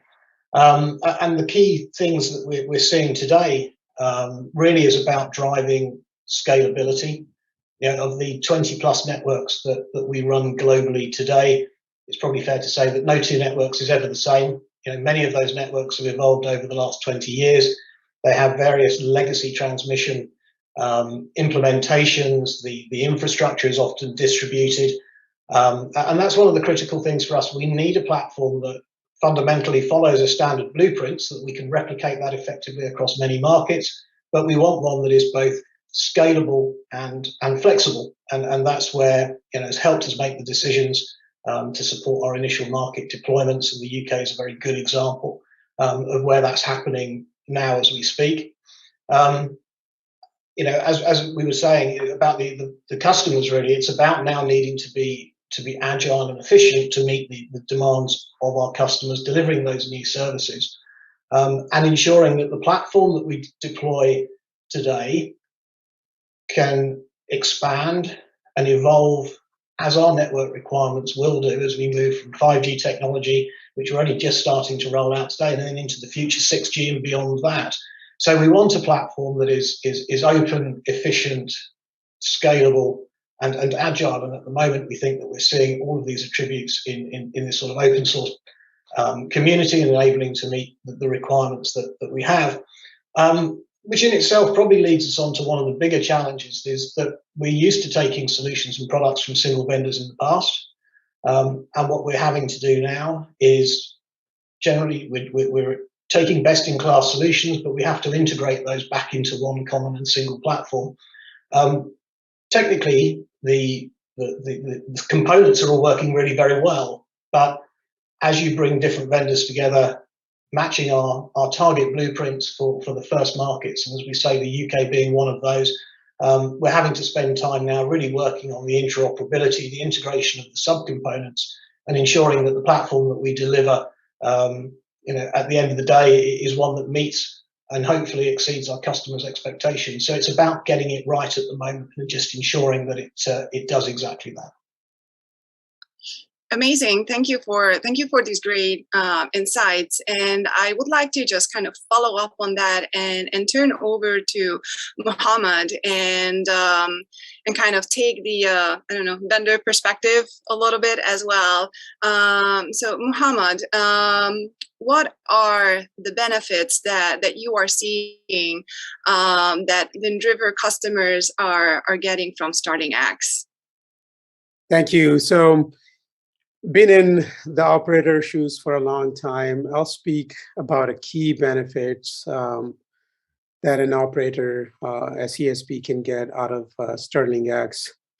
The first one is the simple design and architecture. Wind River has been developing real-time operating systems and Linux operating systems for decades. So we bring that deep expertise into the picture, and with that knowledge, when we contributed to the development of StarlingX, we ensured the design is simple, it is edge ready, it takes care of a variety of use cases needing low latency, high scalability, and throughput. That's one big benefit, simple architecture. And it is built in collaboration with leading chipset hardware and software partners from the ground up. Second thing, we knew cost optimization is top of the mind of the operators. Our studio product, which is again built off of StarlingX project, is very low in footprint. For example, for Intel Ice Lake processor, out of 32 cores, we only take 2 cores, leaving other 30 to run BDU or other workloads. So very low footprint. Secondly, out of the same software, we support both Kubernetes containers, and we also support the open source stuff as well, the VMs. So the operator doesn't have to use separate hardware for VMs and containers. It's being run off of the same platform. It is running in Verizon's network, hitting 5 nines reliability. It's commercial grade product. Another big one is these are large scale networks, hundreds and thousands of nodes. So our platform offers that scalability and ease of deployment. We have zero touch provisioning and automation capability to orchestrate the workload across hundreds of applications, thousands of nodes across nationwide. Another big one is ease of operation. Once the network is up and running, how easy it is to run it. So we have single pane of glass operations. We have built-in analytics that uses machine learning to proactively identify and fix issues. And the architecture being simple, it really leverages itself to easily identify and fix issues. So we offer a lot of great capabilities and strengths that are near and dear to the operators across the globe. When it comes to operators, before we move forward, I wanted to also just quickly ask you to maybe tell a bit about the user community around StarlingX, who's involved, and what use cases they are using StarlingX for. Oh, great question. So we're blessed with a really diverse community for StarlingX.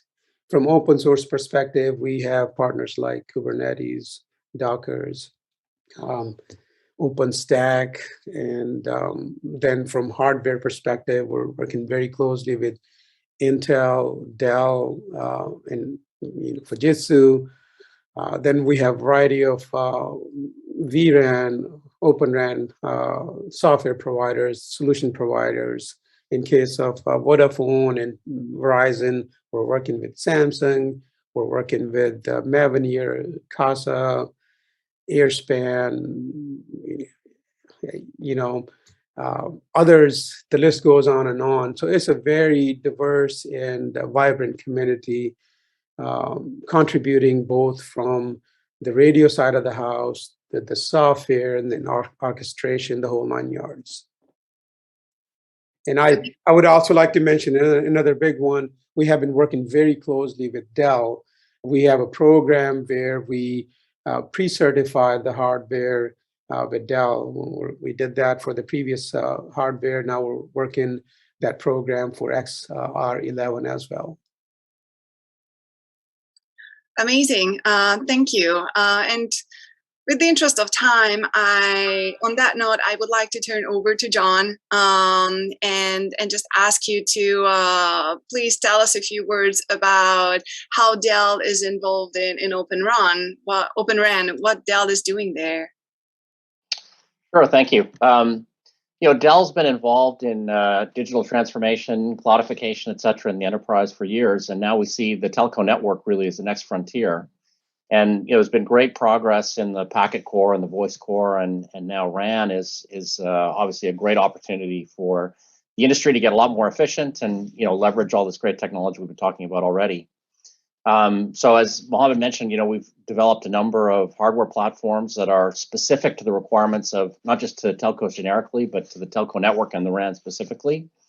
And we have a really active pipeline of products that are going to come to continue to move that forward. And I think Andy highlighted the fact there's no two telco networks the same.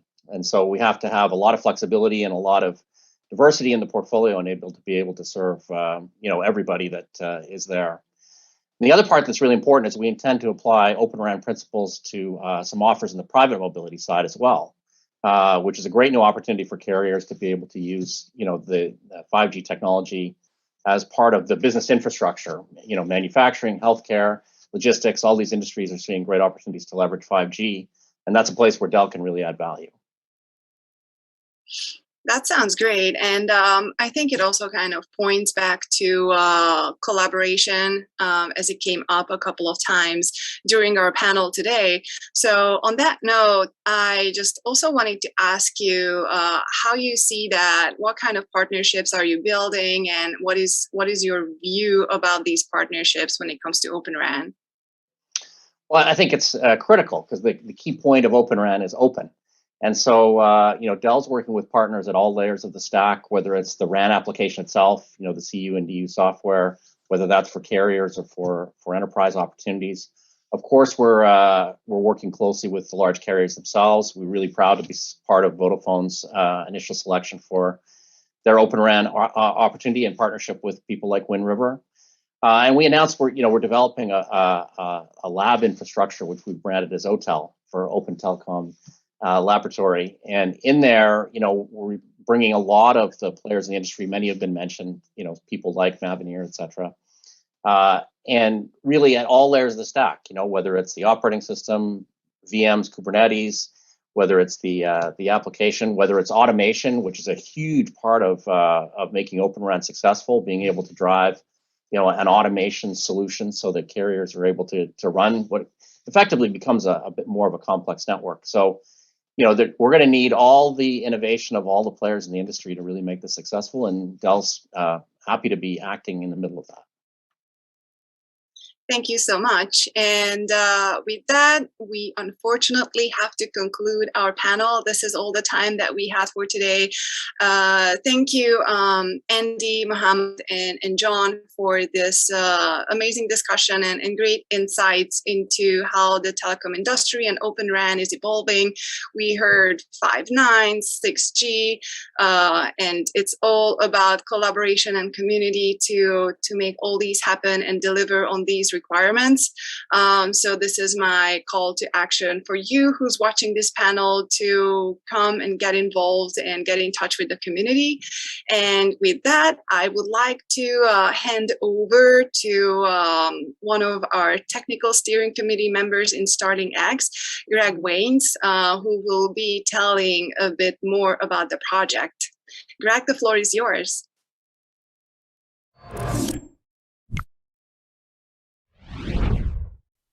Thanks, Ildiko. The StarlingX project, deploy and manage distributed edge networks. StarlingX is a fully managed, fully integrated, and ready to deploy Kubernetes and OpenStack solution. A single cloud solution to support both your virtualized payloads and your containerized payloads. It scales from a single server solution to a geographically distributed system of hundreds of edge clouds with strong orchestration tools to simplify things like edge cloud installation, as well as simplify configuration of cloud infrastructure across all of those edge clouds. It provides high performance by exposing SRV NICs, as well as hardware acceleration devices, such as GPUs and FPGAs, into the virtualized and containerized workloads. StarlingX today has proven deployments in far edge networks of major 5G telecom providers. So join the team and get involved, be part of the murmuration, join the discussions on our mailing list, participate in our weekly meetings in order to track project activity, and contribute. Help us deliver the next StarlingX release. Help scale our distributed cloud solution from hundreds to thousands of edge clouds, as well as help secure a solution with enabling of mandatory access control, and much, much more. Back to you, Mark and Jonathan.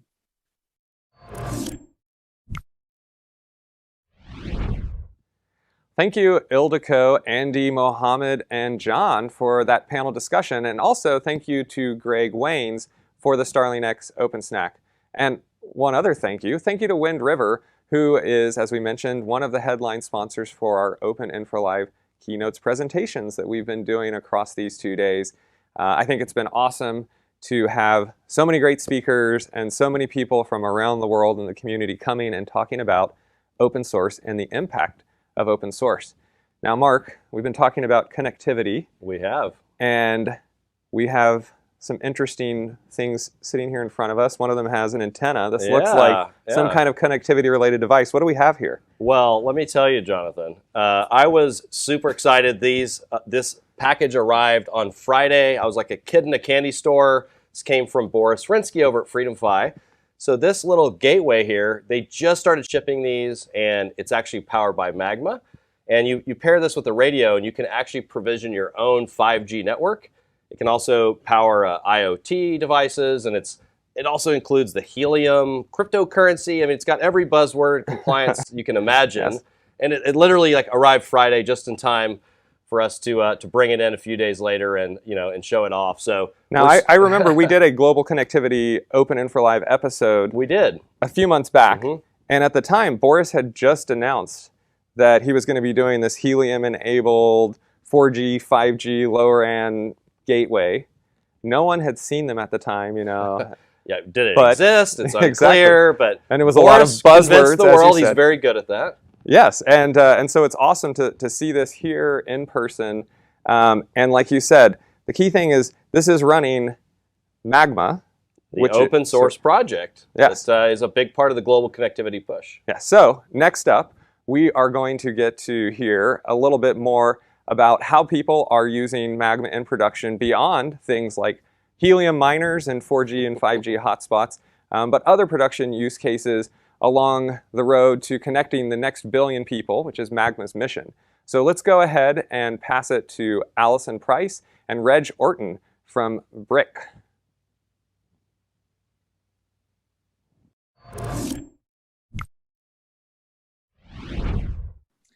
Thanks, Mark and Jonathan. Hi, my name is Allison Price, and I'm the Director of Marketing and Community at the OpenInfra Foundation. But I'm also the chair of the Outreach Committee for the Magma community. And so I'm really excited to be joined by the CTO of Brick, Reg Orton, today to talk about how they're using Magma. Welcome, Reg. Hi, Allison. Thanks a lot. So Magma is an open source platform for building carrier-grade networks. And the community's mission is to connect the next billion people to life-saving resources like the internet, which a lot of us may take for granted. So this, I think, directly ties to what you're trying to do, Reg, at Brick. So can you kind of provide an overview of what Brick is and what y'all are trying to achieve? Sure. So Brick started about 7 or 8 years ago with a goal, as you said, Allison, to connect the next billion. We've gone through a lot of iterations of how we're trying to do that. We started off building hardware, trying to work out, does hardware, is it an access problem? Is it actually a connectivity problem? Is it the fact that there's just literally not enough connectivity? And now where we've angled towards is it's an affordability problem. So both, yes, while there's connectivity, while there may be lacking connectivity, which we can build and we can use Magma to get there, we need to find more affordable technologies to make that use case work and get more people online and get those people connected that currently aren't. Awesome. So, you said it's been 7 years since y'all started. So when did you start using Magma and what features drew you to using the technology? So we were one of the really early development partners on Magma with the Facebook team. What drew us towards it was this, we've progressed from being like really a Wi-Fi led company towards an LTE base. And that's a pretty big transition for those in the technical know. And the things that attracted us to Magma were a few things. One is the ability to be open source. So the ability for us to actually dig into the code base, build the features that we needed to deploy our connectivity. Secondly, thinking about connectivity differently. I mean, one thing we've always thought about in our context is the edge is really important. Like where the users are is actually where we need to provide the services and the connectivity. In many markets, you can rely on data centers and you can rely on really fast pipes to get back to those data centers. In our markets, we can't. And so cell towers are often isolated. And Magma really allows us to use that distributed architecture to provide a very, very high quality and at the same time, a very low cost service. So you kind of went into your use case a little bit. So where are the markets and where are these distributed edge centers that you're serving with Magma? So with Magma, we're really focusing, our market is Africa. We're an East African based company. We're based in Nairobi, Kenya. We've done a lot of work across sub-Saharan Africa, in Niger, in West Africa, Kenya, Rwanda, and actually more recently in some of the Asian emerging markets in the Philippines, where we're looking at similar kinds of people groups and similar kinds of customers that really are looking for this very affordable connectivity. I think that's really interesting, kind of expanding it to the global market, because it's one of the big benefits of open source that we see is because it's accessibility to people. And like you said, the affordability of the software makes it something that everyone can take advantage of it to get access to those life-saving resources. That's one of the really important things about what we've been doing is, how you can provide connectivity to people that don't have access to getting access to resources, education, healthcare information that Magma allows us to get that connectivity further and further afield at a really affordable price point. So in addition to the affordability of it, are there any other benefits that y'all have seen after implementing Magma a few years ago? Right, and I think this is to do with how the architecture of Magma is built, and this edge-first ability and the openness of the platform or the architecture has allowed us to build sort of MEC, the mobile edge computing resources, where we've deployed education content at the cell tower, so that allows us to deliver really, really high quality services, specific to some target markets, and that's due to how it's built and how it's designed. And then even, where we're plugged in, so we have another platform called Mojo, which is our affordability platform that allows users to get access to connectivity for free, offloading that cost burden to other groups, to the, governments or NGOs, or actually most primarily digital work for corporate customers. We can bake that into Magma because of its open architecture. Awesome. So is your team contributing upstream to develop some of these features that you're looking for, or how are you working with the global community on those feature requests? Yeah, certainly. So we contribute some, and mostly in the early days, we were quite heavy contributors into the Magma ecosystem. Now we're really taking what's been built and deploying it in the field. And that's been a really big part of what we've been contributing is, how we can get some real world insights into using, is it different base stations, different networks, different use cases around using Magma. Well, I think that's one of the most powerful things about operators like you sharing your story, is because that's a great way to contribute. It's to share the implementation, the architecture, so that other people who are facing the same challenges, who also want to connect people, they can learn from you and also implement it for their local communities or a region that may not have access. Absolutely. Awesome. Well, thank you so much, Reg. I really appreciate you telling your story. It was great having you on the OpenInfra Live keynotes today. And next we have a contributor from the Magma community. His name is Shubham, who will be able to talk to you how you can actually contribute to the Magma community and help build the software that's powering the architecture that Reg was just talking about, which is a really powerful life-saving resource. So thank you, Reg, and on to you, Shubham. Thanks, Allison. Hi, everyone. I'm Shubham Tatumasi. I'm a research associate in Delhi University. I've been working with Magma community from the past 1 year. So Magma is an open source software platform which gives an open, flexible, extendable mobile code network solution. And there is no vendor lock-in, so anyone can jump in and start using their existing equipments, the 3GPP standard with 4G or 5G or Wi-Fi cellular networks. And its community is growing very rapidly every single day. So this is the right time if anybody wants to jump in and explore new areas. We are expanding in very different ways. There are a lot of opportunities in terms of jobs, in terms of learning, in terms of research. So this is the right way and right time to start. Back to you, Mark and Jonathan.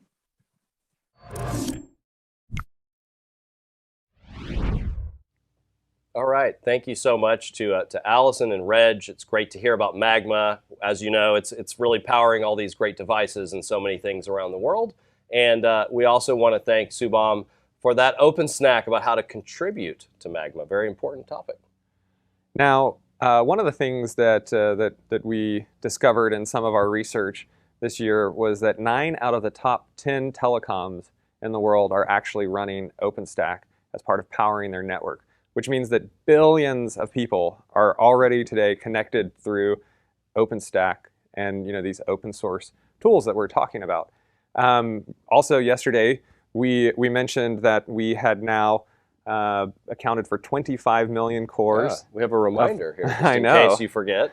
Of production usage across these OpenStack deployments. Now, the largest known deployment in this current iteration of the survey is from one of those top telecoms, which is China Mobile. And China Mobile is running 6 million cores in their production OpenStack environments. So that is, really an incredible amount of infrastructure that they're using to connect an incredible number of subscribers among their customer base. By the way, I believe they also run Linux and Kubernetes, so you know what that means. That means they're a Loki user too.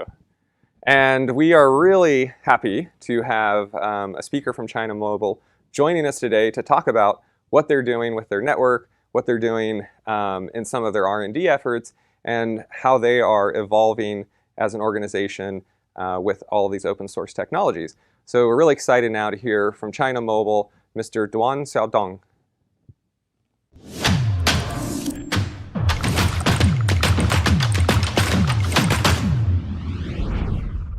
Ladies and gentlemen, dear friends, I'm Xiaodong from China Mobile. I'm so glad and very happy to present at the OpenInfra live keynotes to share our efforts on build China Mobile's digital infrastructures and engagement with open source communities. The title of my speech is Connection plus Computing plus Capability opens a new era of digital infrastructure. As the first, I want to share some progress of China Mobile.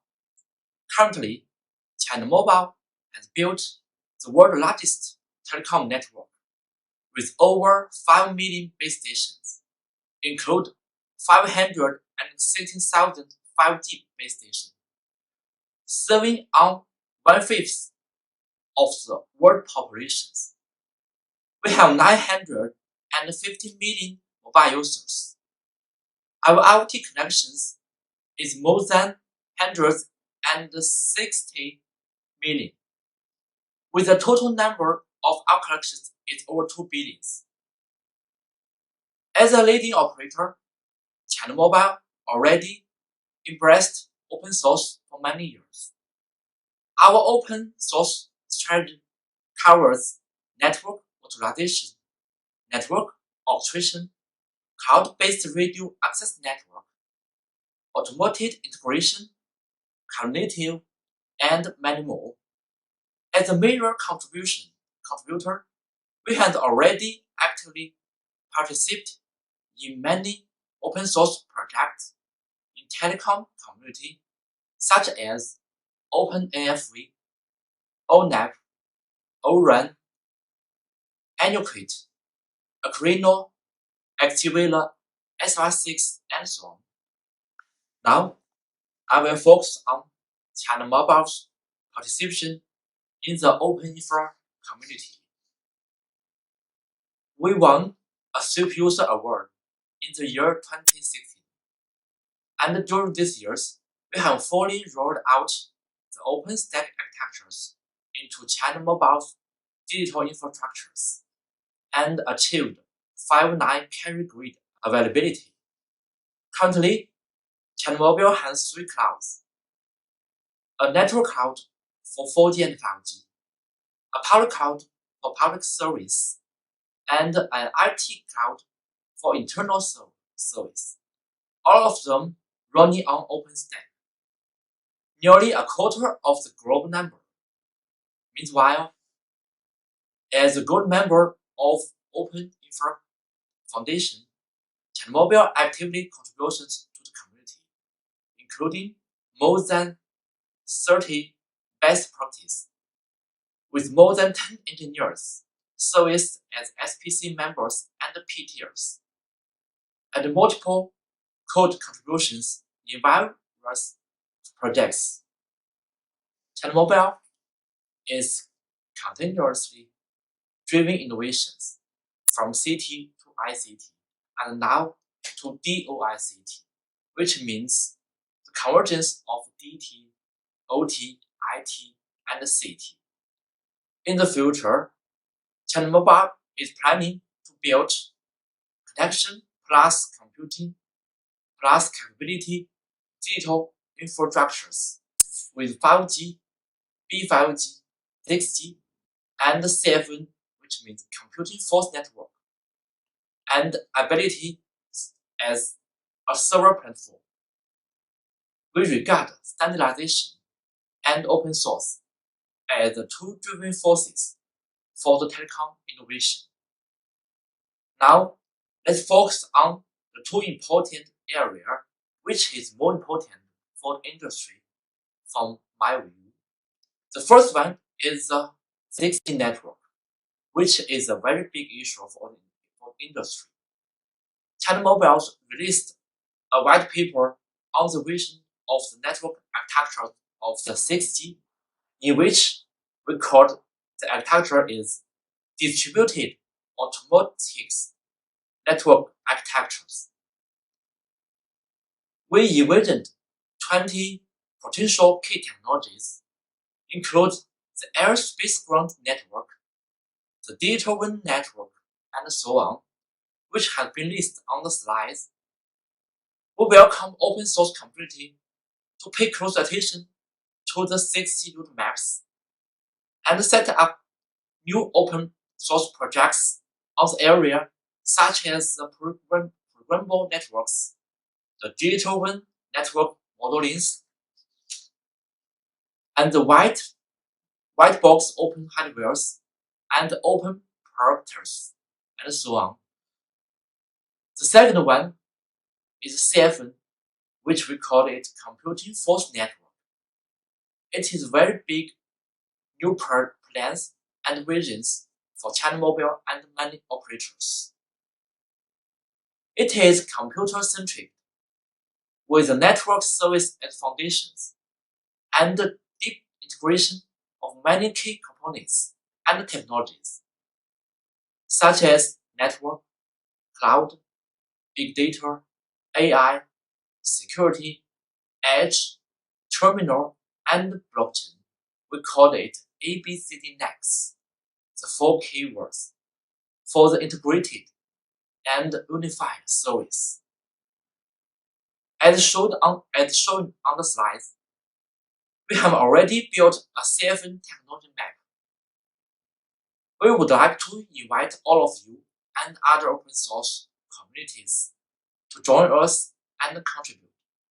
Currently, some of the key technologies in CFN has been supported by the open source project, include edge computing, cognitive, heterogeneous computing, computing offload, and computing native.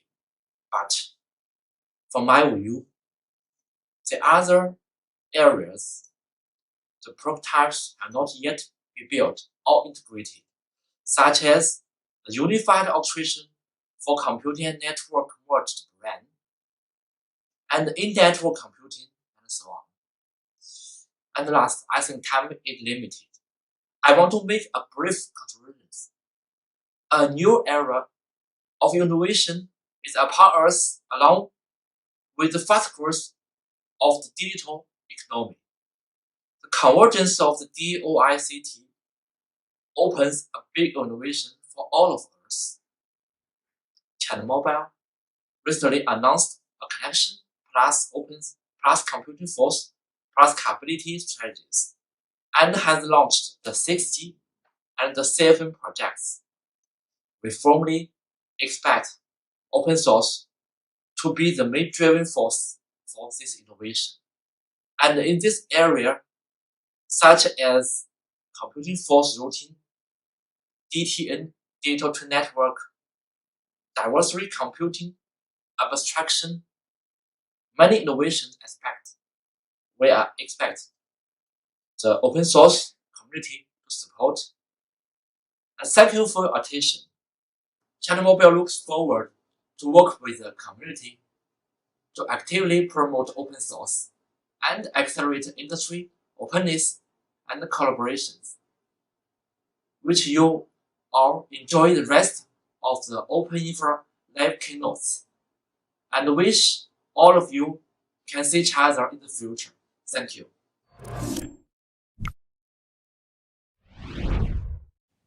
All right, well, thank you to Mr. Duan from China Mobile. That concludes our global connectivity segment, and it was great to hear how so many different open source projects are helping connect the next billion users around the world. Super important impact for open source and all these different projects. And over the past couple of days, we've talked to a lot of different organizations running open infrastructure in production. And another way that we like to recognize and learn about some of these awesome users is with our annual Super User Awards. And here with me today, we have Sunny, who's going to take us through the nominees, and we're going to find out who the winner is. So, Sunny, take it away. Thank you, Mark. So welcome to the Super User Awards. This year, we've had the most amount of Super User nominees since the awards were launched in 2014. It not only shows the explosive growth of the OpenStack footprint, but also shows the continued demand for infrastructure powered by open source technologies. I'm very excited to introduce the 11 nominees that we have this year. Our first nominee is Catalyst Cloud. Founded in 2014 in New Zealand, Catalyst Cloud had never stopped innovating with open infrastructure and contributing back to the community. Our second nominee is Bloomberg, more specifically the cloud team at Bloomberg. They have deployed around 120,000 physical OpenStack cores over several thousand hosts in their clusters, spread across 4 sites. The next nominee is Cloudflare. Open infrastructure as the core component of its business, teams at Cloudflare use open source technologies including OpenStack, Kubernetes, Ceph, and more. Next, we have ComponentSoft. Since teams at ComponentSoft first delivered their OpenStack training, they have educated around 3,700 people to learn OpenStack, Kubernetes, Ceph, Ansible, and other cloud-native technologies. Our next nominee is CoreEdge. Teams at CoreEdge have been contributing to the OpenInfra projects for the last 10 years.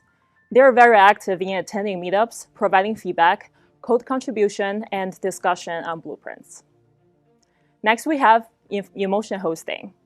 Rapid prototyping and research using OpenStack enabled Emotion Hosting to provision over 500 clouds on top of their hardware pool since January this year. The next nominee is OneCode.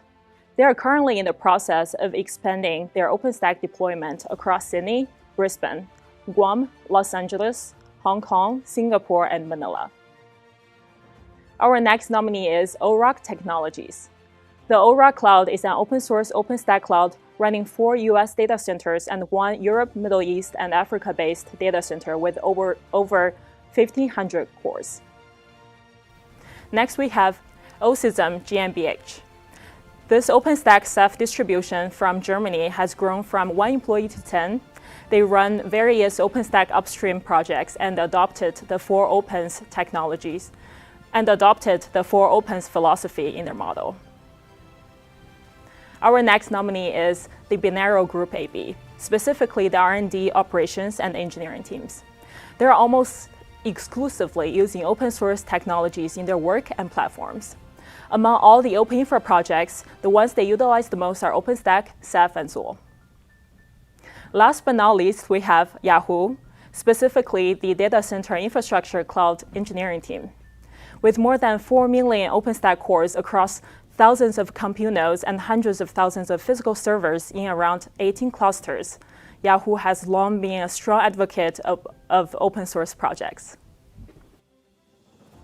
Wow, so some incredible nominees, more than ever, as you said.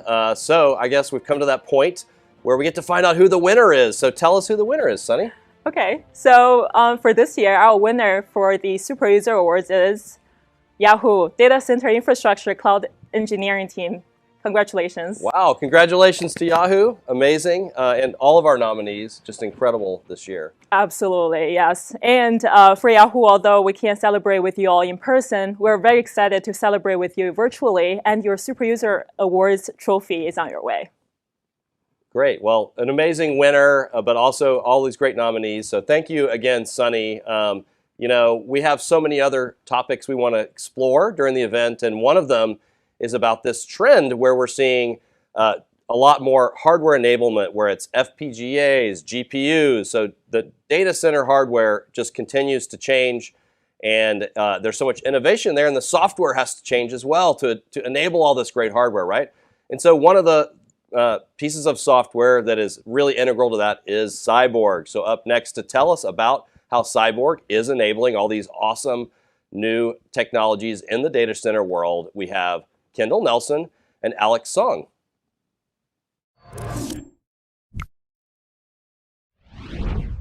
Thanks, Mark and Jonathan. I'm very happy to be here today. I'm Kendall Nelson, like they said, from the Open Infrastructure Foundation. Joining me today, we have Alex Song, a contributor from Cyborg. Alex, maybe you can tell everybody a little bit about what Cyborg even is before we jump in. Yes, I will introduce Cyborg projects. Cyborg is the accelerator management project which management GPU, FPGA, SSD, and so other accelerator hardwares and software such as DVDK and PDK. Cyborg project has 3 microservices: Cyborg API, Cyborg Conductor, and the Cyborg Agent. The Cyborg API provides APIs for resources such as devices, deployables, device profiles, and so on. A Cyborg Conductor connected to database and Cyborg Agent runs on computer node, which contains accelerator drivers such as GPU, vGPU driver, FPGA driver, and MSSD driver, and so on. We can set the drivers on computer first, and the Cyborg Agent provide periodically find the devices and get the device info. Then send this info to Cyborg Conductor. Cyborg Conductor compared this info with the old devices and update the data to databases. And Cyborg can communicate with other components such as Nova, Neutron, Glance, and Thunder to use these devices. Awesome. Thank you so much for that summary. I know Cyborg is a very bigger up-and-coming project and certainly complicated in how much it has to work with Nova and Neutron to focus on that hardware acceleration service. So I know that there's been a lot of work done between Cyborg and Nova, particularly in the Xena release. Can you talk a little bit about the hardware enablement that as far as what happened there this last release and what also is coming up in the Yoga release? Yes, Cyborg projects will have some inherence and operation optimized and many drivers to support, such as Silence FPGA and persistent memory. And the enhance about the accelerator instance to migrate and resize. And we can optimize the API filter conditions and the accelerator bound process and so on. Thank you. Okay, a lot of work being done in the drivers and more focus on hardware acceleration, which is what Cyborg is all about. I know some of the work that went into the hardware enablement was around SmartNICs, and I hear that you have a demo to talk through for us today. Can you explain what is going on in that demo? Yes. Firstly, from the demo we can see. Firstly, we need to create a device profile. The device profile is many kinds of accelerators combination, such as SmartLink and GPU. Then the Nova API boosts the instance with the device profile. Nova Conductor calls Nova Scheduler to select a suitable accelerator host. NOA scheduler code placement to get the allocated candidate. Then NOA conductor calls NOA computer to boot the instance. NOA computer gets the instance and accelerator releases from several API and writes this info to its XML file. Then the instance can visit the hardwares from the host. Yeah, it's a lot of effort has gone into getting this to land between Nova and Cyborg in particular, but also a little bit of work on the Neutron side. So it's very cool to see all of this come together and as a part of the Xena release. So we're so pleased for to be able to share what's been going on in Cyborg in both Xena and Yoga, and we really appreciate you all being here today. Back to you, Mark and Jonathan.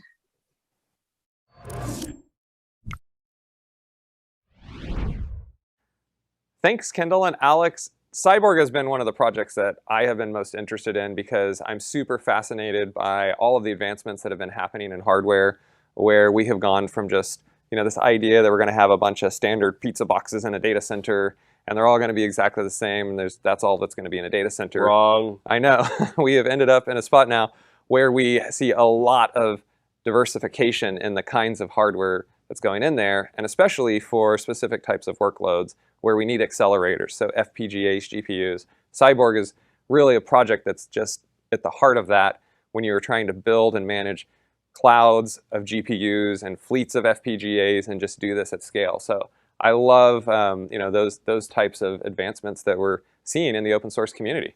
Yeah, and I just like cyborgs, so for me it's just a cool name, but it also has a lot of cool functionality. And when we talk about hardware in the data center, we do have this OpenInfra Live show every single week, and one of the episodes we just had very recently was about green data center. We had all kinds of great speakers from different expertise that they brought to the conversation, and we're going to give you a quick little highlight reel here, a little clip from that episode. And of course we'll be back with the weekly show in a couple of weeks, and if you have ideas for episodes for OpenInfra Live, go to ideas.openinfra.live and give us your ideas. And if you don't want to miss any of those episodes, make sure that you're subscribing so that you'll be notified every time that we go live with this show. That's right. That's right. We're gonna keep rolling with this show, and we want your ideas. We want your participation. It's always about participation, right? So let's watch the clip, shall we?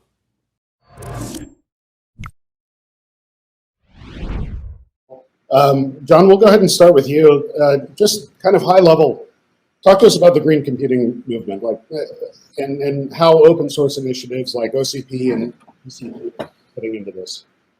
Yeah, so on the movement part, I mean, we've been, in general, society's been talking about sustainability for decades. It's not particularly a new topic, but what we really noticed is a real sharp ascent into focus this topic is receiving, even in the last year or so. So if you look at, there's rising regulatory pressure in the industry. There's investor sentiment, investor pressure is on a rise.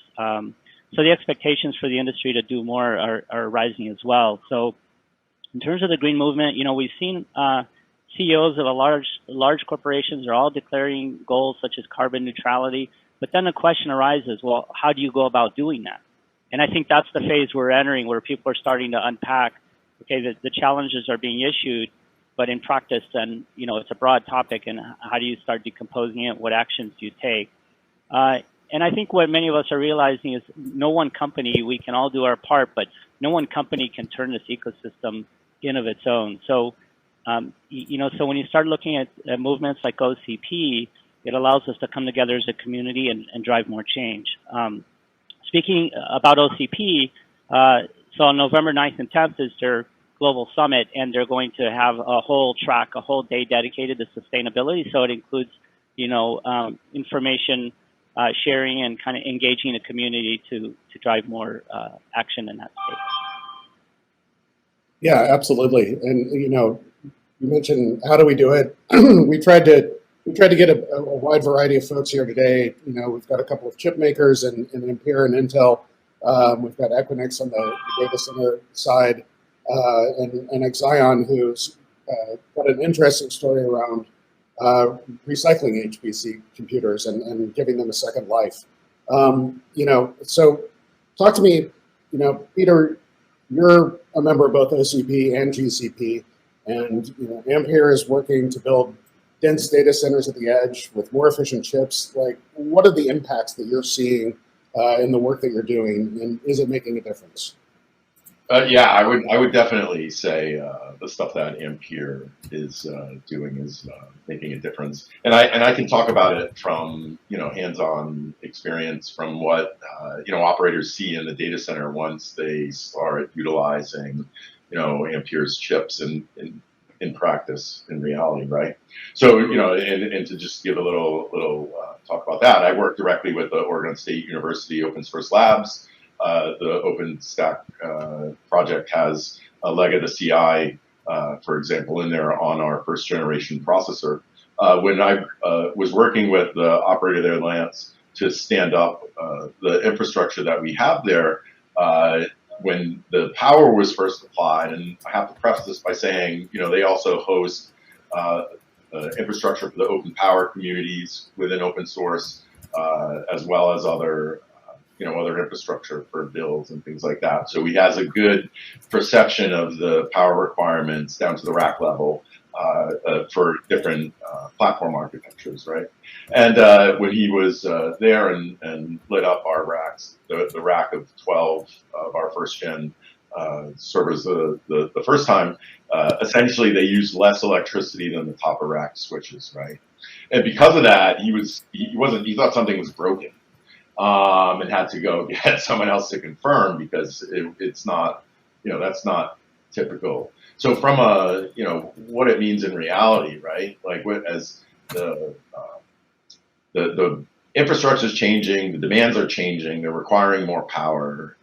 As we move forward, the physical space that this equipment is going to consume isn't changing, right? Like the power going into that physical space isn't necessarily changing, especially when some of these data centers are on the edge for telco, right? Some of these buildings have been around for a long period of time.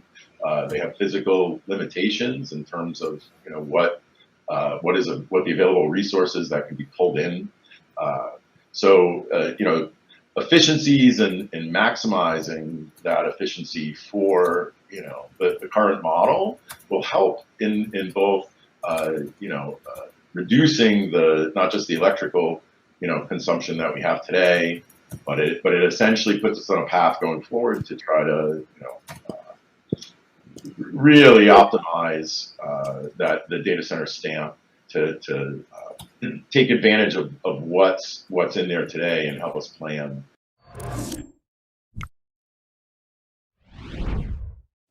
Well, that was awesome. The weekly show is a great opportunity to connect online, but there's no substitute for getting together in person, and we're super excited that we will be getting together in person next year in Berlin in June of 2022. Yeah, I think that it's been now 2 years since we had our flagship event. And so we are super excited to be planning that already. We've seen a lot of excitement from community members as we have made these announcements.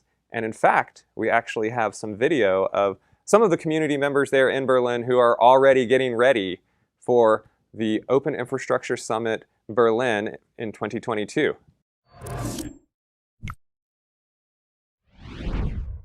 This is Niels. Niels is heading to the OpenInfra Summit in Berlin. Niels loves everything about traveling, like making acquaintance with the friendly locals. I love it.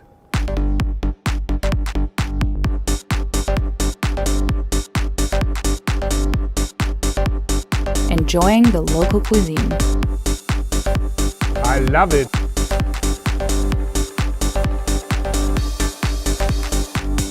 Or capturing the sights and attractions.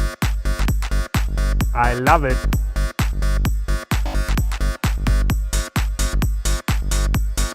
Using the amenities. I love it. Getting around like a Berliner. I love it.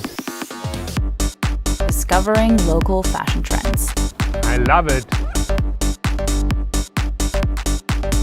Niels is joining his friends and colleagues at the OpenInfra Summit 2022. I love it.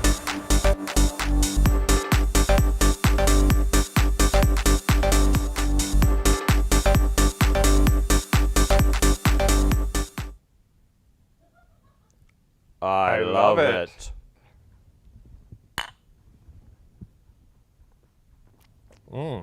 Well, it's a taste of Berlin. It is. Ahead of time.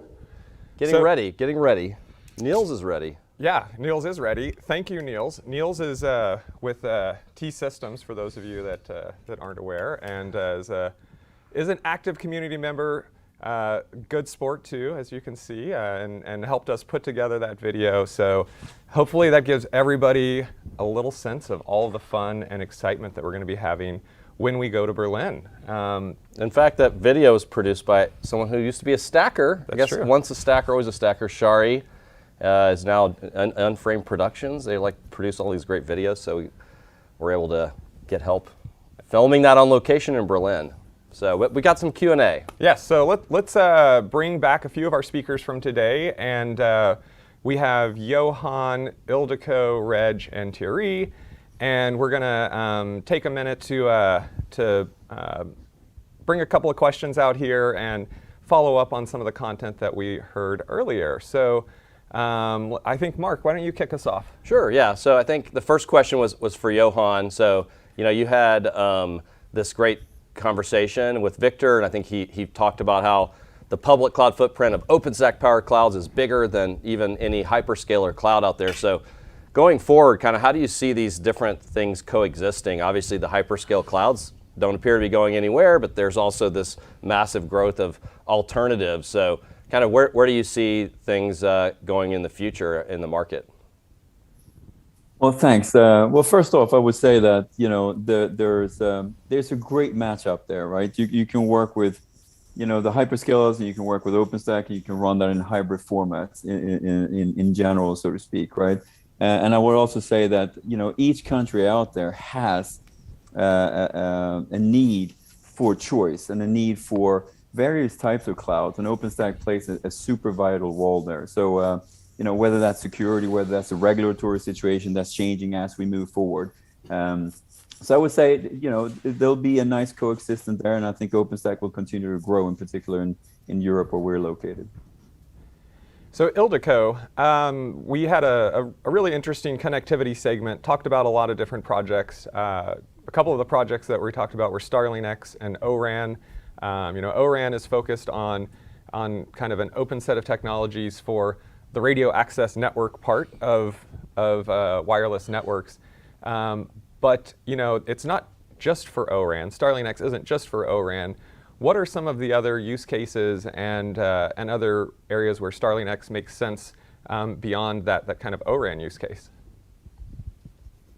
Thanks. I think it is important to highlight that while StarlingX is a platform that is fine-tuned for edge computing and IoT use cases, and the telecom sector is pioneering that space. So this is how it kind of fits into the picture for ORAN as well. As the telecom networks evolve, but with features around security, real time, scalability, small footprint. StarlingX is also looking into powering other industry segments as well. I would mention things like agriculture, aquaculture, like you can think of shrimp farms and how they are getting automated. You can think of Industry 4.0 and factory floors and how automation is changing that industry as well. And StarlingX has a couple of features around how to support real-time workloads and requirements, and also how to support to getting the industrial PCs on a factory floor being added to a StarlingX environment by some new features that got added in the previous release. And the community is also working on enhancing these in the current 6.0 release. And stay tuned, because the release is scheduled to come out at the end of this year. So you don't have to wait long for StarlingX 6.0 to deploy and start to play with these features.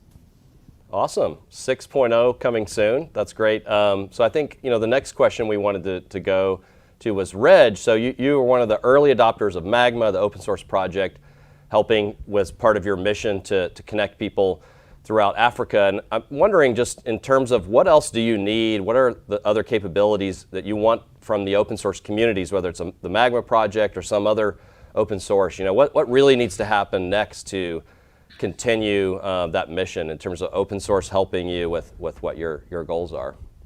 Right, and Magma has been game-changing when it comes to deploying LTE in these communities. Like, this is something that, if you look at a traditional model of LTE deployment, it just wouldn't be, it couldn't happen. And then now we've got this really great roadmap for how we can take what we have with Magma. And like, when we started working with it, it was pretty clunky. It was pretty hard to integrate. Now it's getting a lot better. There's that roadmap around DevOps and around hybrid cloud that's super useful for us. But I think the next call to action is around how do we bring more ecosystem into this? How do we get NMS vendors plugged in so they can start to integrate Magma features, billing systems, KYC functionality, all this kind of other stuff we need to build these really strong networks that don't rely on, the existing kind of incumbent vendors to come in here and supply these like kind of all or nothing solutions. So yeah, I think it's really about like sort of building a great ecosystem around what we have now, which is a very solid platform at Magma. Yeah, thank you. That's really insightful, and I think one of the things we've seen from early on with OpenStack and every project really is that ecosystem is so essential. We've talked, you've did a keynote before about the three forces in a platform ecosystem, which is, you have to have great upstream developers, you got to have active user community, but you've got to have that commercial ecosystem kind of that surrounds any one particular open source project to get it to the market. So it sounds like this is playing out the same pattern in Magma, and we just need to keep bringing that, building that. I'm actually on the governing board of Magma, so we'll try to get your feedback heard and just keep building that ecosystem. Yeah. So Thierry, we have covered so many different projects in the last 2 days. We've talked a lot about Linux, OpenStack, and Kubernetes, and different integrations of those three projects. StarlingX actually is another low-key kind of integrated set of Linux, OpenStack, and Kubernetes. But we also talked about ORAN and Magma. We talked about Ceph. We talked about so many different open source projects that are out there and that are helping to bring just this entire set of capabilities that we need in our digital infrastructure now. You're one of the officers at the OpenInfra Foundation here, and our mission is to help build the next decade of open infrastructure. And I'm curious, what is your take on what makes a good open infrastructure project? What makes it a good fit for that kind of model? What are the ways that those communities behave and interact and collaborate? Sure. So open infrastructure is basically open source solutions that you can use to provide infrastructure for others to build and create applications on. And obviously, open source is a big part of it. But I would say a good open infra project would be one that follows more closely the 4 opens model, because the 4 opens basically guarantee a number of properties that are desirable especially for infrastructure. And so you have open source, like I said, which clearly projects legal certainty with how you can use the software. But there is also open development, which makes everything transparent, so that brings a lot of trust in what's happening within the project. And if you take that one step further, you have open design, which makes sure that the design is not done behind closed doors, but it's done within the community, including users especially, which is very important for infrastructure software. And finally, open governance, the fact that you are on a level playing field, anyone can become a leader of the project, and that contribution is the only currency, because then it becomes a commons and you can build more easily on a commons. So my definition of a good open infra project would be more around community properties than it is around technical properties. So it's how do the contributors want to interact and build a community and welcome others in and structure them? It's That's a great answer. Well, I want to thank you all for, first of all, speaking and participating in the event, but also for joining us again here to take some questions and do a little follow-up. It was great to have you, and hopefully we will get to see you all in June in Berlin. Thanks. All right, so it's almost time to wrap it up. I know, we got a lot of beer to finish off here. These German beer steins are bigger than they look on camera. I love it. So great 2 days, so much awesome material, so many things that we had people come and share. There were just a lot of highlights. I love Martine's talk today, talking about the kind of economics of cloud and yeah, he used big words like oligopoly. But my economics professors back at Trinity are like, does he still know what it means? That's what asking about me, but I don't know. And I think I vaguely remember. Yeah, and I think what we were able to do in this event is bring people from all around the community to help come talk about what they know about, what they care about, share that with the rest of the community. Over the coming weeks, we'll have tens of thousands of people who see all of this. So I just want to thank all of the speakers for taking your time, for coming and participating, and really this is a form of giving back to the community and helping to all build what we're trying to work on together here. And did we thank our headline sponsors? You take it away. So yeah, of course, we really appreciate Red Hat and Wind River, our headline sponsors, and we had many other supporting organizations as well. And of course, we're doing sponsorships for Berlin, so keep investing in our community, and we'll keep on hopefully bringing everybody together to be productive. Yeah. And there's another thanks that I want to throw out there, which is to the team at Zodiac Studios. This was really quite a complex production to pull off, with all of these speakers that were brought in, with some pre-records, lots of live stuff, lots of interaction, and definitely we could not have pulled this off without the Zodiac team. So thank you very much to that crew. Amazing work, and if you caught my unauthorized selfie earlier, you could see a little bit of the behind the scenes from the live stream here. But yeah, Zodiac's done amazing work for us, and so I think we're going to be seeing a video in just a moment to wrap things up from one of our training partners. Yeah, ComponentSoft. We have one more video from our training partner sponsor, ComponentSoft. Yeah, and before we pick up our steins again, I just want to say I hope you have a good time with OpenInfra. We love it.